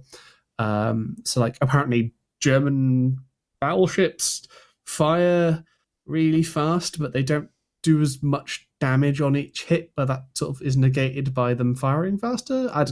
All those sort of like weird balance idiosyncrasies, apart from that Russian ships are always better. I don't know how historically correct that is. I don't think it's very correct at all. Russians weren't really that famous for their ships. No, but in apparently wargaming.net think Russians were the best. Apparently there's also a trope of in wargaming.net games. There's always some imaginary Russian thing that is the best thing in the world. So they just invent an amazing ship, and it's just the best ship. I think that's just Russians for you, right? That's what Russians think all the time. A bit like Americans, actually. Yeah. Except with Americans, it's more often it's true. I've not got any like actual like multiplayer with people on my team that I'm talking to, like on comms or whatever yet. But it's nice. There's less kind of pay to win bullshit, it would appear, than in World of Tanks, right? Yeah, World of War Tanks. World of Tanks. I've heard about this as well. Yeah. Well, in that World of Tanks has like a lot of basically just people just piling money into it. I think it's just because it has more players. You know. I think so. Yeah, they can do that. They've noticed that they can have the whales there, and then they can just milk them for all the money. Because like apparently you have to buy ammunition and stuff in World of Tanks or something. You can get gold ammunition, which is better. Better ammunition, yeah. Yeah, which just isn't a thing in World of Warships. You can kind of get premium ships, and they're quite expensive. But like, I'm nowhere near that. And at the point at which you're there, if you get one premium ship, it's like you bought the game. So sort of like, maybe they should get some money for literally like keeping the servers running. What they not have though is a Sabaton ship. They should do. There are Sabaton songs about ships, so. Midway. Yeah. Which very famously says naval warfare in the song. Yeah, so exactly. Let's get it. Let's get Sabaton to do, and I'll get that one this time because I didn't get the tank because I missed out because I'm rubbish and slow and lazy. Yeah, it's really good. You should play it sometime. The kind of like slow-paced nature of it is quite relaxing. When you lose a game, when you die, you get to watch your team slowly fuck up constantly every time. Sometimes you'll die with like 3 kills. You're like, man, that's going to be a great game for me, and your team will still lose. Sometimes you'll die immediately to friendly fire. A bit like PUBG, right? Yeah, a little bit. It's like it would appear I'm still in scrub tier, bottom, like entry level stuff. And sort of hanging around with people who don't really know anything. I've been watching a YouTube guy called The Mighty Jingles, who, when he's doing World of Warship stuff, he goes as Rear Admiral Jingles. Rear Admiral was always the best rank, I thought. It's great. It's like the S end of Admiralty. Yeah, and he's really good. He's good at explaining like tactics and like when to use certain types of ammunition, and then like whenever they used to like introduce new ships, he'd do like a 40-minute video that would be like the history of the ship, and then like a game where it illustrates like how to use it and stuff, which is super good. And also he's been playing Subnautica, so we're gonna talk about what Subnautica's about. But yeah, World of Warships, I think if people want to play it, we could probably play. It's pretty good. I think I'm mega slippers on it as well. So just let's blow up some ships. I don't know. I think you make a fleet, or you make I don't know. You group up in a party that has a specific like ship name, like nautical term for a group of players partying up. And yeah, that's good. I mean, it's beautiful as well. This is another thing. It is a gorgeous game. It came out in 2012. Is that like a task force or something? Yeah, it might be a task force. I think that sounds really familiar. But yeah, like you can tell that they just like the artists were like given like, here are the scale drawings of this ship. Now make it real. And every ship is like beautifully like animated. The second like you have do you have the main guns, which are the ones you fire yourself? But you have like the secondary batteries of the smaller guns that you don't necessarily aim. They just sort of fire at like the nearest ship or whatever when they're in range. And the way they animate is really, really, really nice. Just to be like, oh wow, and something like their ship's just like exploding. I remember that they have the Prince Eugen, right? Oh, that's a beautiful. I think they do. They have pretty much everything at this point. I think they're basically only adding like imaginary ships now as like premium ones. It's sort of like it would appear feature complete at this point. Like the player numbers aren't that big, but I mean, people who are playing it still playing it. Their Bismarck model is beautiful. Yeah, the Yamato is pretty good. That's one of the best ships, best looking ships ever built. I think maybe one problem with the game is that early on the ships just look garbage. So like tier 1 and tier 2, like up to like tier 4, the ships don't. It's like World of Tanks, yeah. Yeah, they're just like, oh man, ships didn't look pretty for quite a long time. They look really just like, oh, this is a paddle steamer with some guns attached. Yeah, an ironclad. Oh god, they're fucking ugly. Yes. You know, so it takes a good while to get something that actually looks like a ship. And then it sort of, I think at some point it cuts. It's sort of like mid 20th century ships, so you don't really get anything significantly newer. Which is a shame because like some of the newer ships could have been kind of cool, but like I don't know how you'd like at some point Oh, you get aircraft carriers as well. I've not even got to those yet. Wow. I've not played those. Apparently, you end up playing it a bit like a real-time strategy game with an overview of like putting your like planes in different regions. Yeah, it's really, really good. But Subnautica Fab, it looks like Minecraft underwater. Have you played it? No, but I've watched a lot of it. It's really, really nice. So I had bought it. Is this from the Schleifert people or whatever? No. This is from. Oh God, I had no idea. I only figured that out once I got into the story. It's from the guys who did Natural Selection. You know the mod. Half-Life 2 mod. Yeah. And it's apparently set in the same universe. What? Well, it has the same like the well. Okay. Do you care about spoilers? Because everybody cares about. Okay. Spoilers for Subnautica coming up.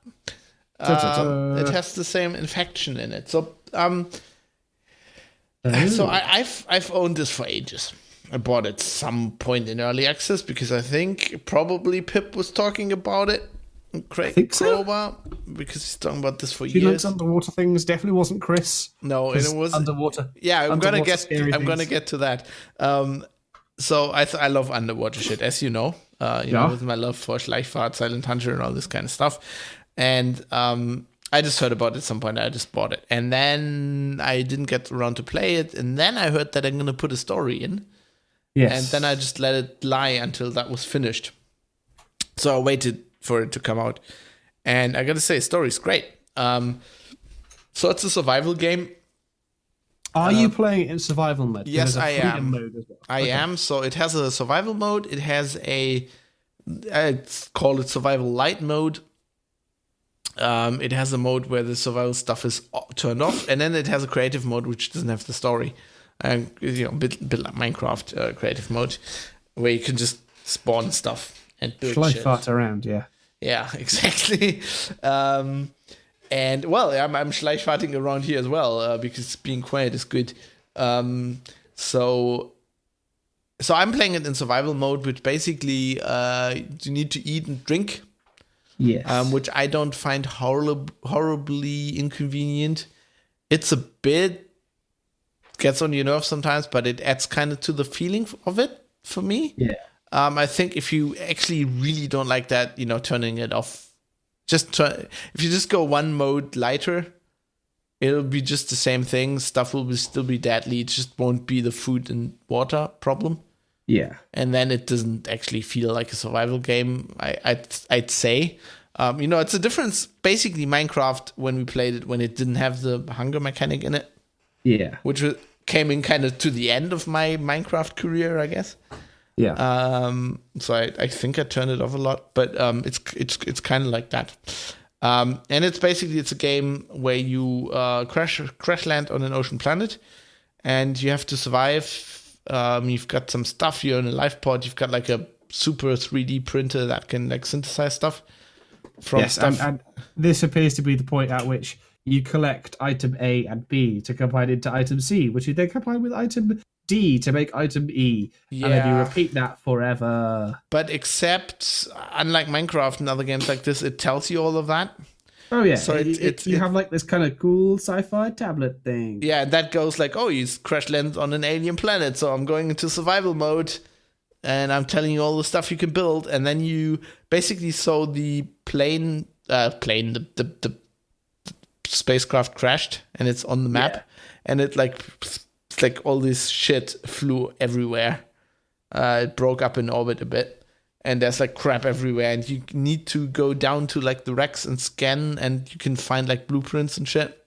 So is the idea that you're kind of like trying to reassemble a ship to escape? Well, yes. At some point in the story, the story is actually well done because you have this radio, and you get like messages from other survivors. Turns out they're pretty much all dead. But you get like all this story stuff, and it's like at your own pace because you don't have to engage with the story. You can do it whenever you want. Yeah. Because you get like a radio message and you can completely ignore it, and you won't get any more story prompts. And then when you want, you just go to the radio, listen to the message, and then basically you need to go somewhere, whatever. which then would trigger the next message. You getting stuff, you building stuff that you need to get. So spoilers. The first things is like the reactor explodes. The ship basically blows up a few hours after you landed, and then next thing would be go in that direction, but there's radiation, so you need to craft like a radiation suit. And at that point, you would get another story thing on your radio. But you could, at any point, you can completely opt out, which is what I've done right now. I'm just built myself a base, and I'm just doing that, collecting stuff and then building my base. And I find that really relaxing that you could just completely opt out of the story. Yeah. Which is that doesn't happen more often these days. Kind of seems like a underwater No Man's Sky. Yeah, except that especially the way they implemented the story is a lot better. Okay. And it's obviously it's not like Minecraft or No Man's Sky. It's not procedurally generated. Oh, is it not? Okay, I sort of assumed it was. So it's actually a really small map. You can kind of ruin it by yourself if you go look at maps. I think it's kind of built so that you don't look at maps because it feels a lot bigger than it is. And it's very, like, when you start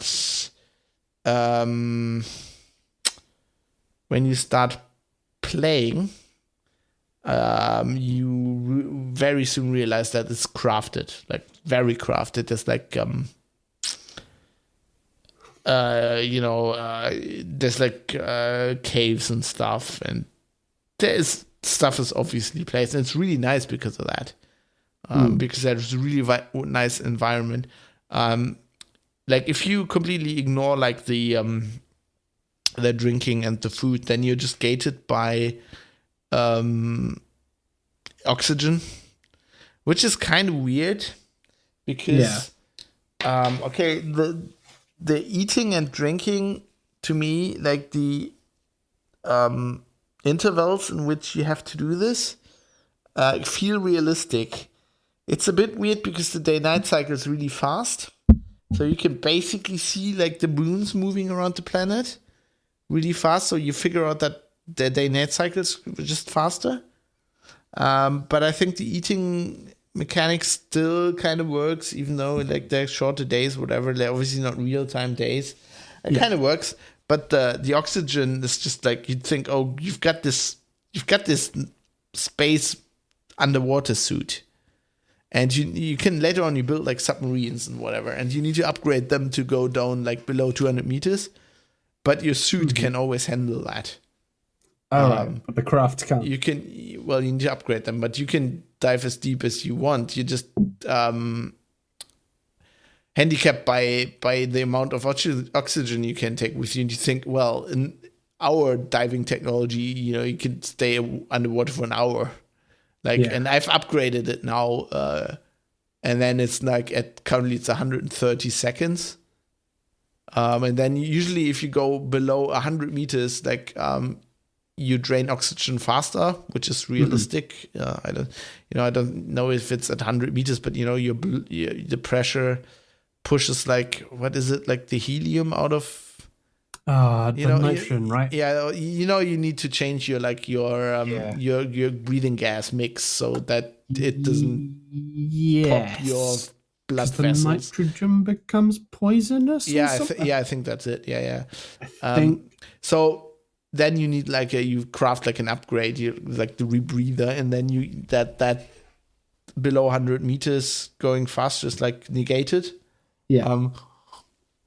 But it feels weird that you need to go up for air so often. But at some point, you have a submarine, you go into that, you get air again, which is why you need a submarine, to explore deeper shit, and then you build a base, and it kind of goes away. You get I've played it for 20 hours or whatever now.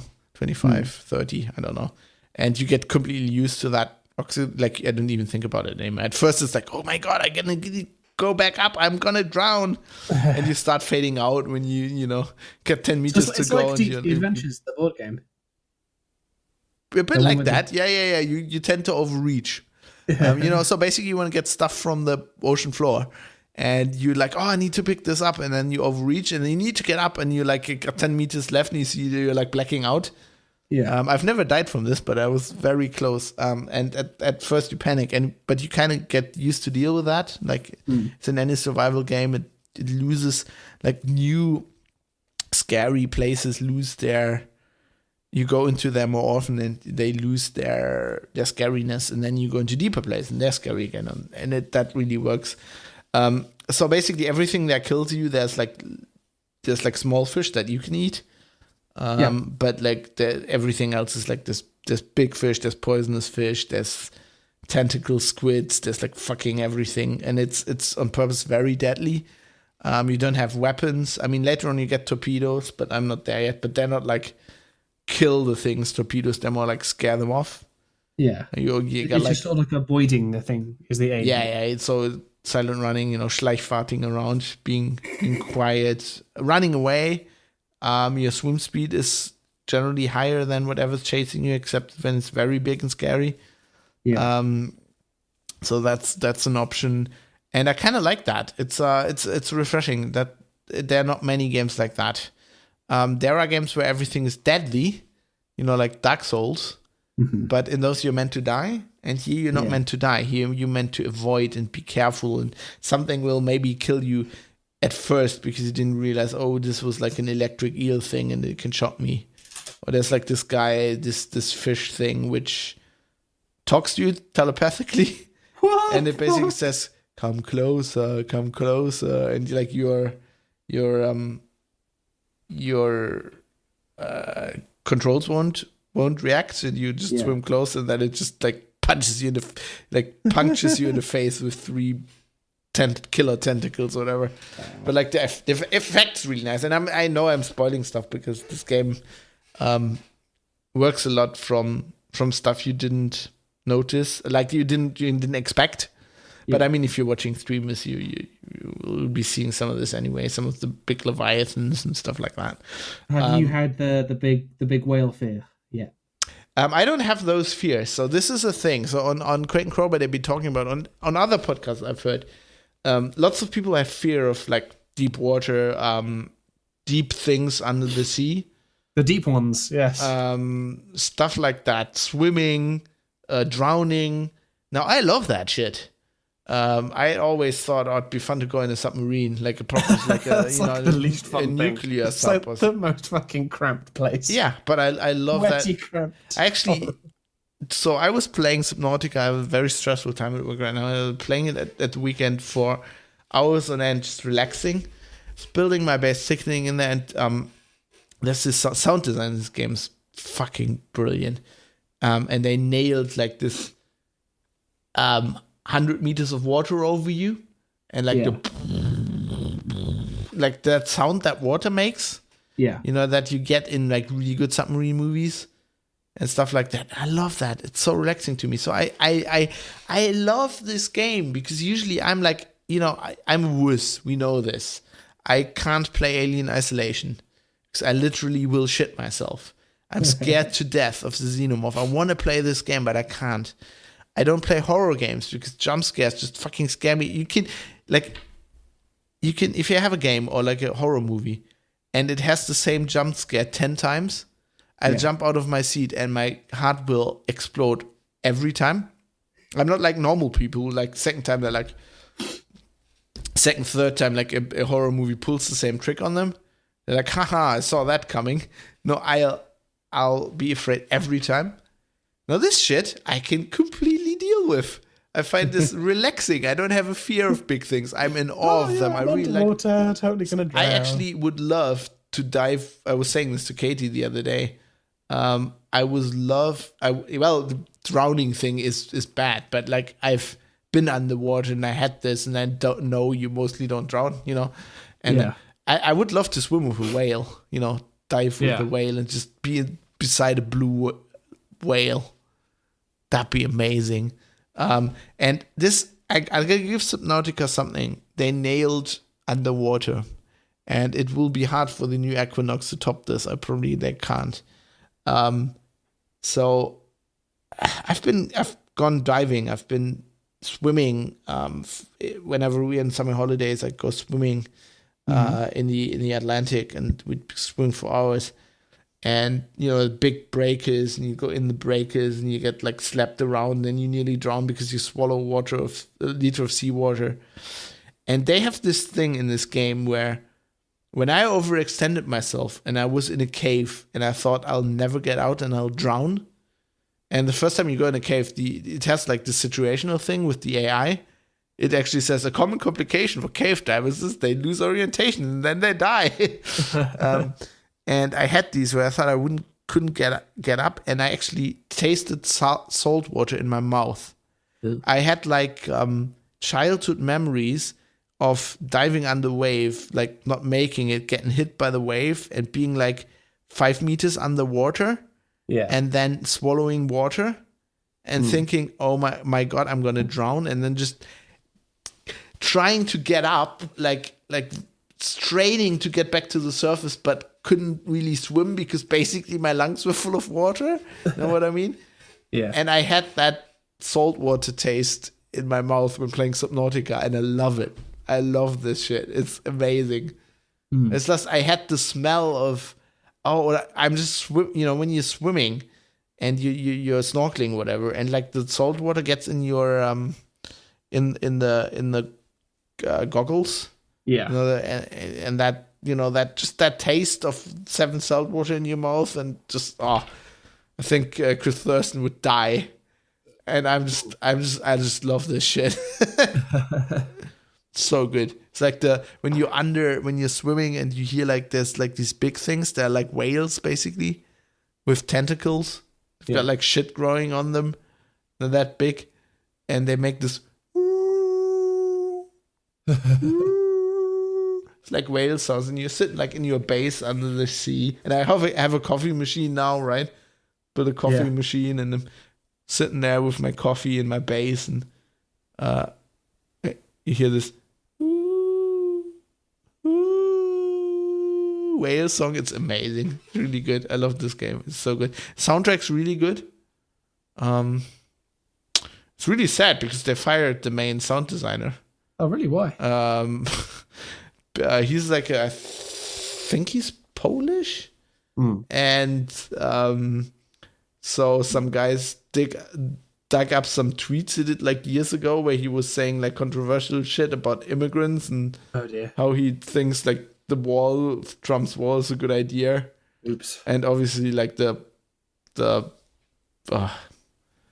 PC people jumped on him on Twitter and then got him fired, which is horrible because like if you don't play this game and you have Spotify, just search for the Subnautica OST on Spotify and just listen to it.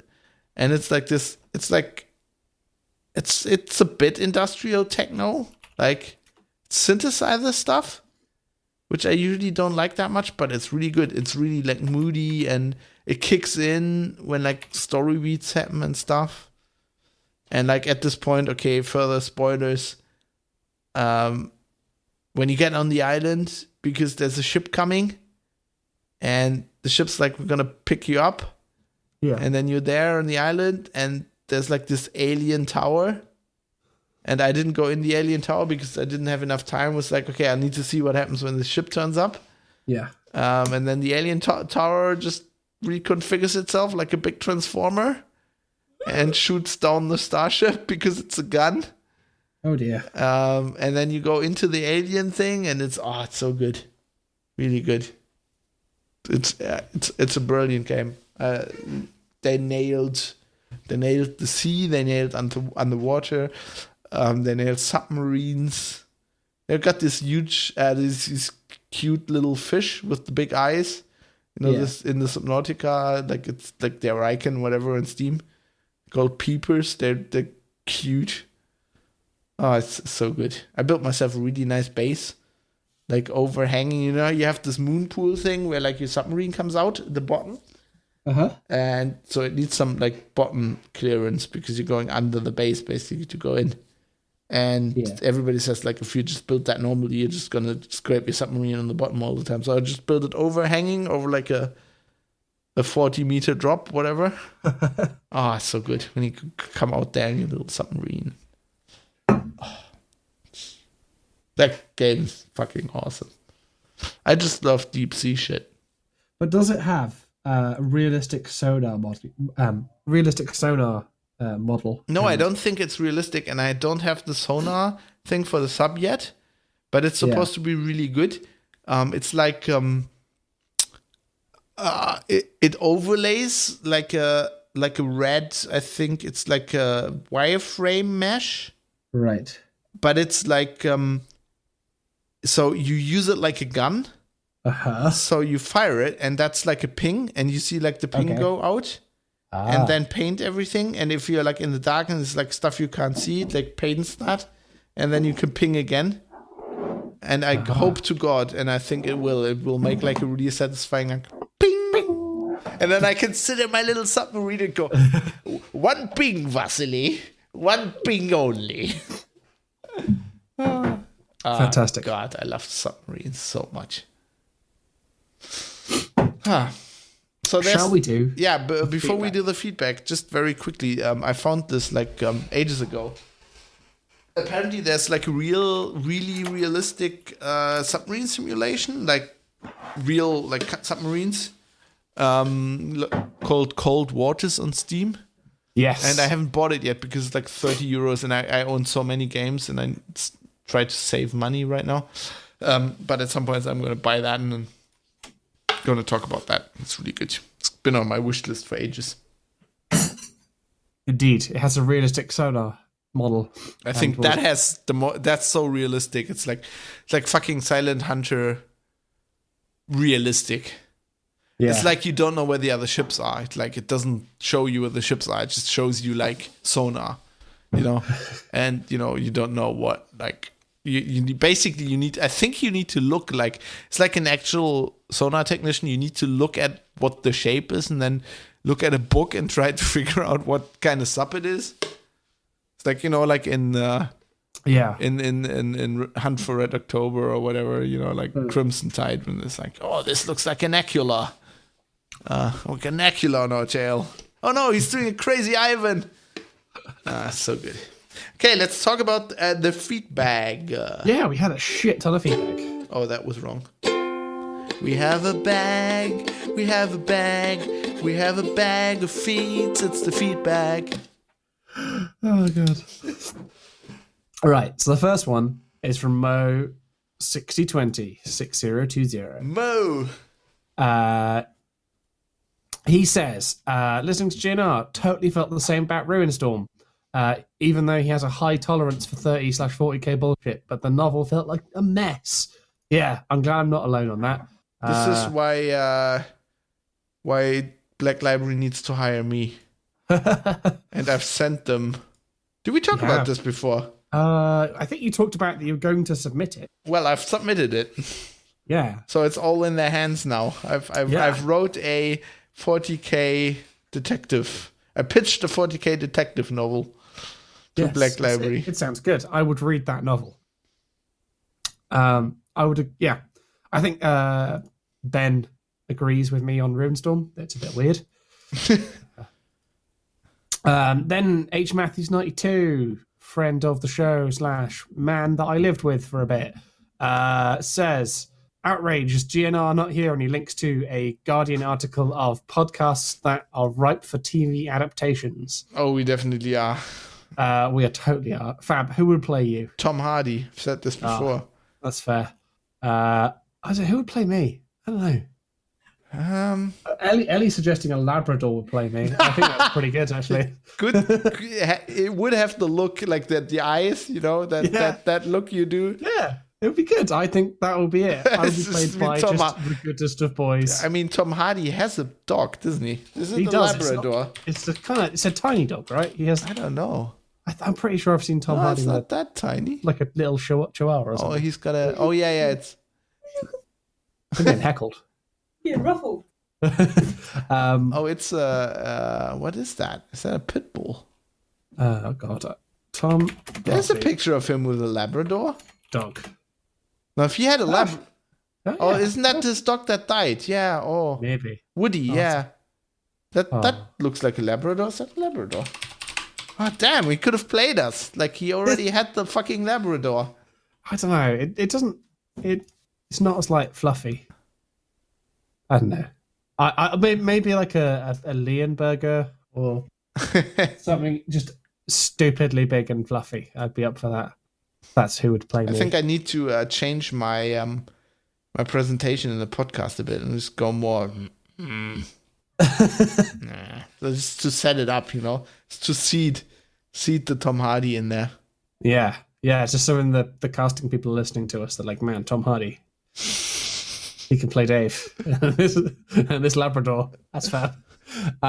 Rich T asks us, have you guys watched Altered Carbon yet? I just watched the first couple of episodes before I started listening to the last GNR, and have just watched the last two. You're going to love it. A little bit of every genre you love. I've not watched it yet. I have heard such divisively there's no one in the middle. There's no one in the middle saying it's all right. Either people are saying it's great, or people are saying it looks good and it's all right. There we go. Ellie's heckling again. I heard that. Yeah, that's good. I like that. They're either saying it's great, or they're saying it looks good and this plot's just really kind of derivative and boring. But yeah, I want to give it a go because I had cyberpunk. My boss wanted me to watch it. Yeah, but then I would have had to write something about it, and I was just busy. So, but yeah. I watch it. I avoided watching it there, but I watched it at some point. By the way, I found a picture of Tom Hardy at the movie awards with his dog. Oh. And is it me or does the dog have a boner? Plausible. Very plausible. It's a good picture. It does. That's GNR right there. Anyway, what's M. Stevens saying? Mike is pointing us to oh god. The tractor hacking, essentially. Oh yeah. I've heard John about Deere this. tractors. Nothing Basically, goes like the firmware is locked down unless you go to official kind of John Deere retail, resellers to have all the work done.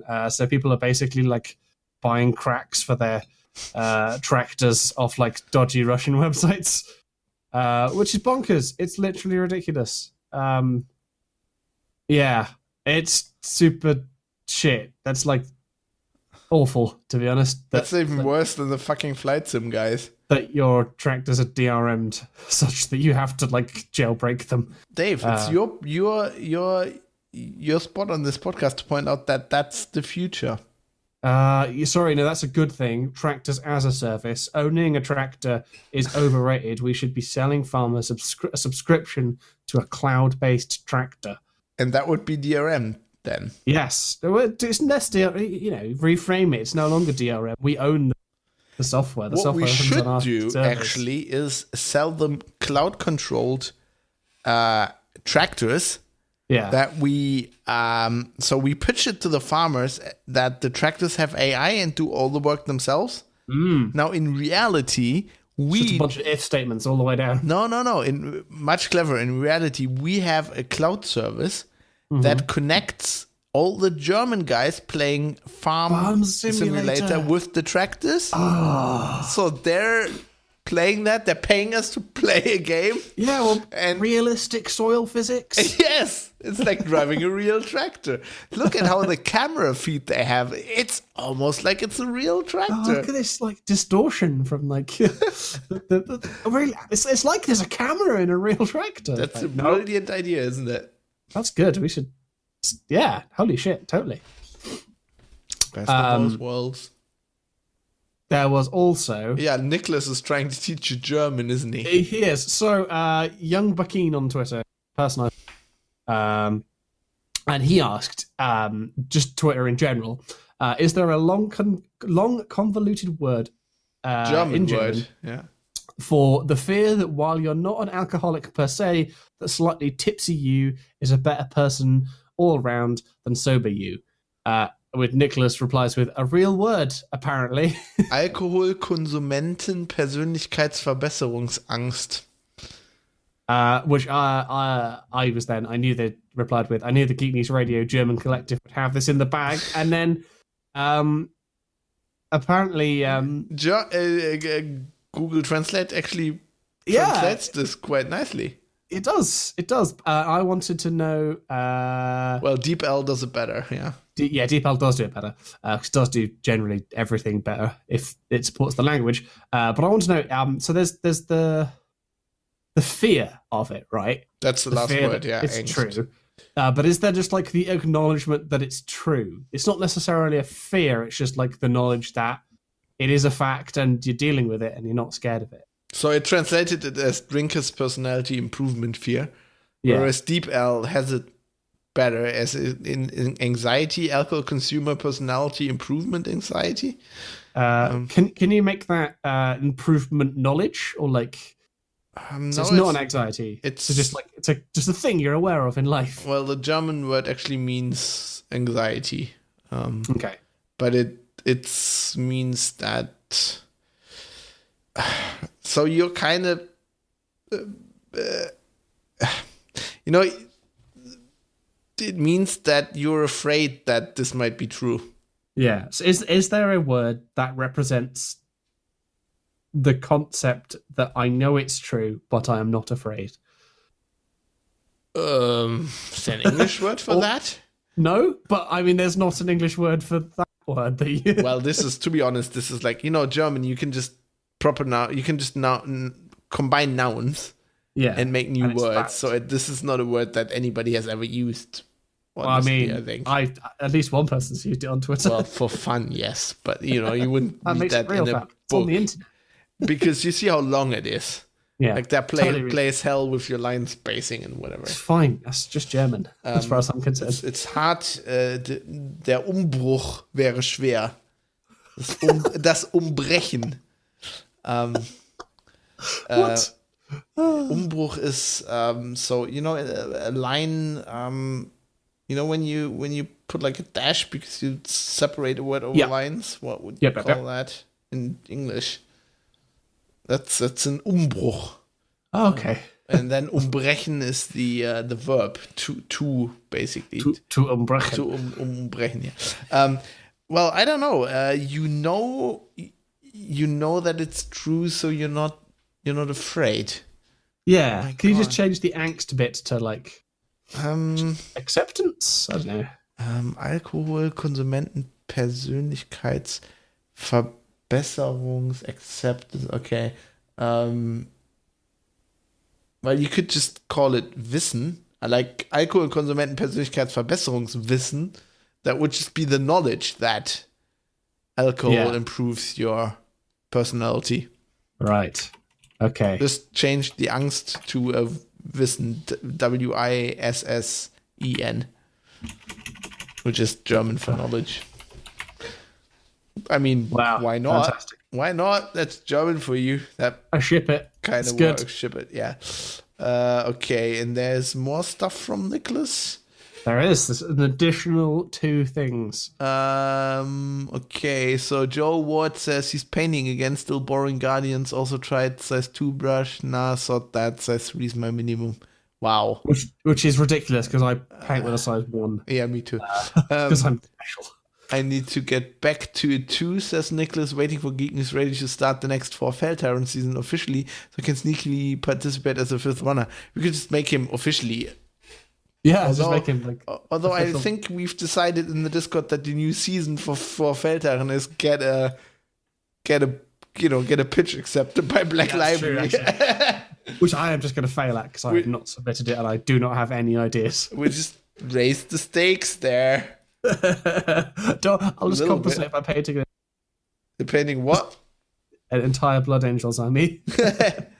And then I've got two Hellblasters and a lieutenant on the go, lieutenant, whatever you want to say, for Blood Angels.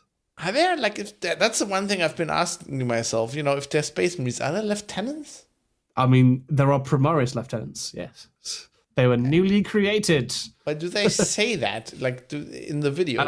Do they call them lieutenants or lieutenants? I don't know what the canonical name is, if it's lieutenant or... Lieutenant. Where is Glory when we need him? Yeah. What I loved is the last tweet you put in here. I'm going to put a picture of this in the show notes.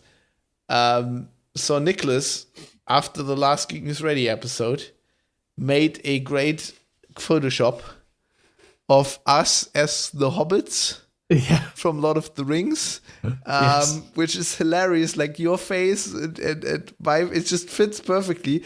Then Gollum is Boris Becker, who's looking for his trophies. And then Mike is like on the side and he's got like the Wimbledon trophy. So good. Oh, it's so good. Yes, I'll gonna put that in the show notes, definitely. I love Nicholas. He already made my day with the Ahab thing. This is even better. So good. Yeah. And we had Discord feedbacks as well. Can you read them out? I'm just putting this in the show notes. From Fadi Mansour. Listening to the new episode, I'm talking about listening to audiobooks personally, and contrary to Fab, I now found to put a photo in as I'm reading it. Sorry. I now find it faster to listen to books than to read. I've even listened to some books with text-to-speech. FB Reader on Android has a text-to-speech add-on, so even if there is no audiobook version, I can still listen to the book. Yeah, I mean... and yes, the mind can wonders. The trick, as was suggested by Mike, is to be doing something mundane, like gardening or doing the dishes. Doesn't work for me. I've tried this, and mine still wanders. It doesn't work. I can't. How do you listen to podcasts at all? Well, no, that's the thing. I listen to a lot of podcasts because podcasts is, I don't know, it's like books I need to... I think I'm so OCD or something. You know, you've got to be sat there with your multi. Yeah, with my notes, and it's like the lore and whatever. And with podcasts, like that's just entertainment for me, Yeah, it's okay. So it doesn't actually matter if it all sort of gets processed. Yeah, and whatever book I'm reading, I have to. It's like a literary enterprise for me. Yeah. I don't know. Okay.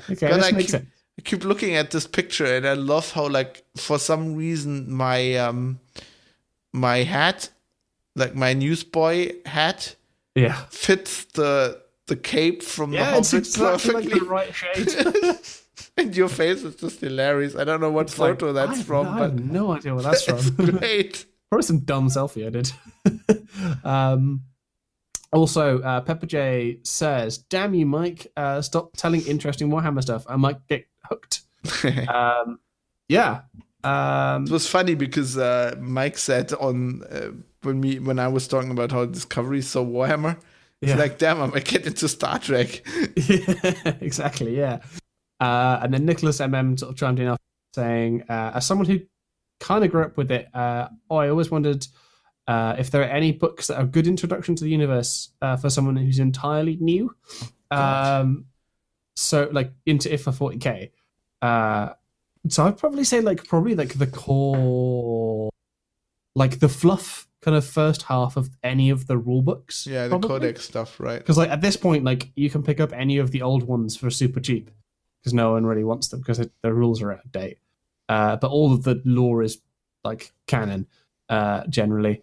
And then for after that, like probably like pick a faction you're interested in, and then just go to the Black Library website and just pick like a popular book. So like if you're interested in like a Chaos Legions, like pick up the Talon of Horus.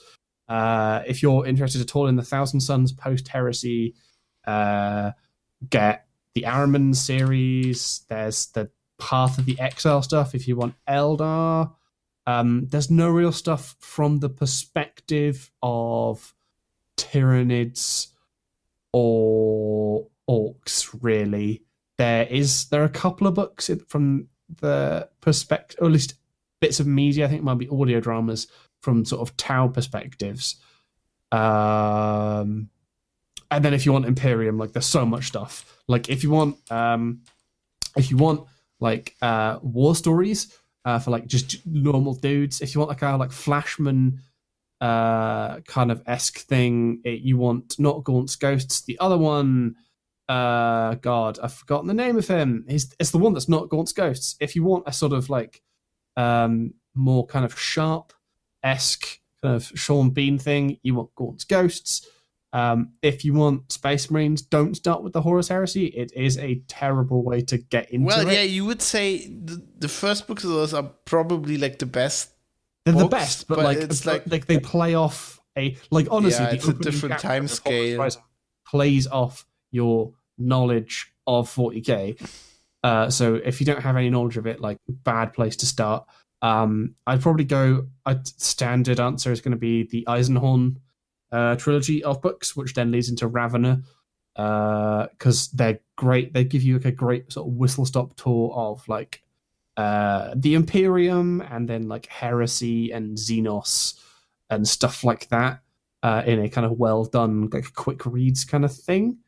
Then, like, I mean, if you're sort of like into specific like Space Marine chapters, then there are various, like, if you're into Ultramarines, there's the Ultramarines Omnibus, Yeah. which is old at this point.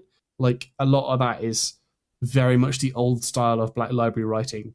It's still done by Graham McNeil. It's good, but it's like Black Library has got better over like the decade or something. The problem with the Black Library website, it's like they don't have categories for this kind of stuff. No, that's true. But you can search very well. Like, I've just did a search for Elder, and it basically comes up with all the books that have Elder in it. So yeah. And then like there's like I'd probably like steer clear of like the Space Marine battle books. Oh, I kind of like them. Because they always kind of feel like throwaway events. Yeah. Well, they're like, good. They're probably not a good introduction, but they're bite-sized little. If you're kind of fiending for. I've read some sorry, stuff. You I know cut out about, there for a second. Fiending for like, more, right? For more of a specific kind of faction. I love the one where like the planet gets overrun and they, by corn guys, I think they bury the people. Yeah. Oh, that's good. It's pretty good. Yes, there's like pretty much. Yeah, there are some like bad places to start, but yeah, honestly, like the rulebook is a good place. It sets up the universe. It gives you like a brief introduction of all the factions, and then like just skip the rules if it's not the latest edition, because honestly, like there's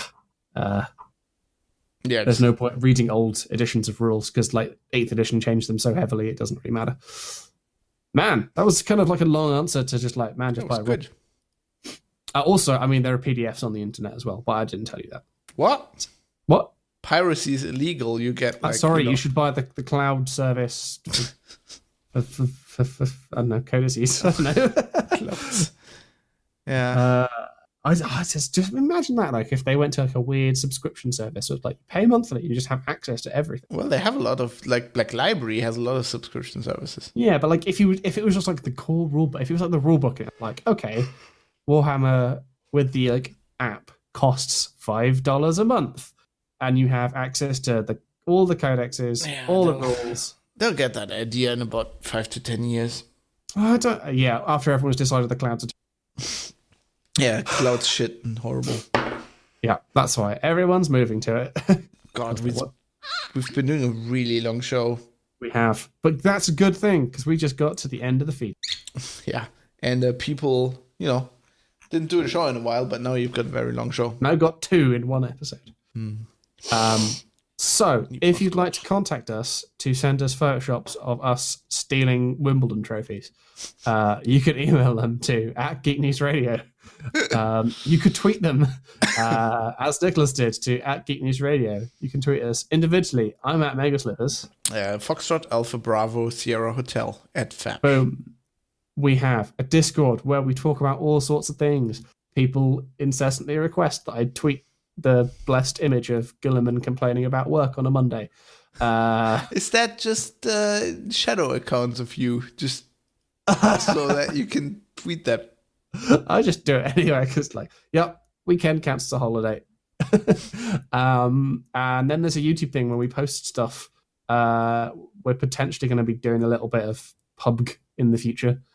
Yeah, definitely. I've been getting back into that. We need to pub. You got your work guy. Did you get paid to do that? No. We're just my life is not perfect yet. You're not a YouTuber yet. Yeah, but no, we're just playing. Martin is one of the guys, and we're just playing. We're just 4 guys at work who like PUBG, and we just play that. And it's fun, the except Patreon. When you get us to just stream PUBG all day. Yeah. And me shouting at cheaters. Bloody Chinese fucking cheaters. Hackers. Bastards. Stay behind your fucking firewall. Yeah, that's the future. Oh, I need to get the Patreon going, right? I was meant to do that, yeah. Toast. Need to get on that. Okay. See you. Hack the planet, everybody. Hack the planet. Hack the planet!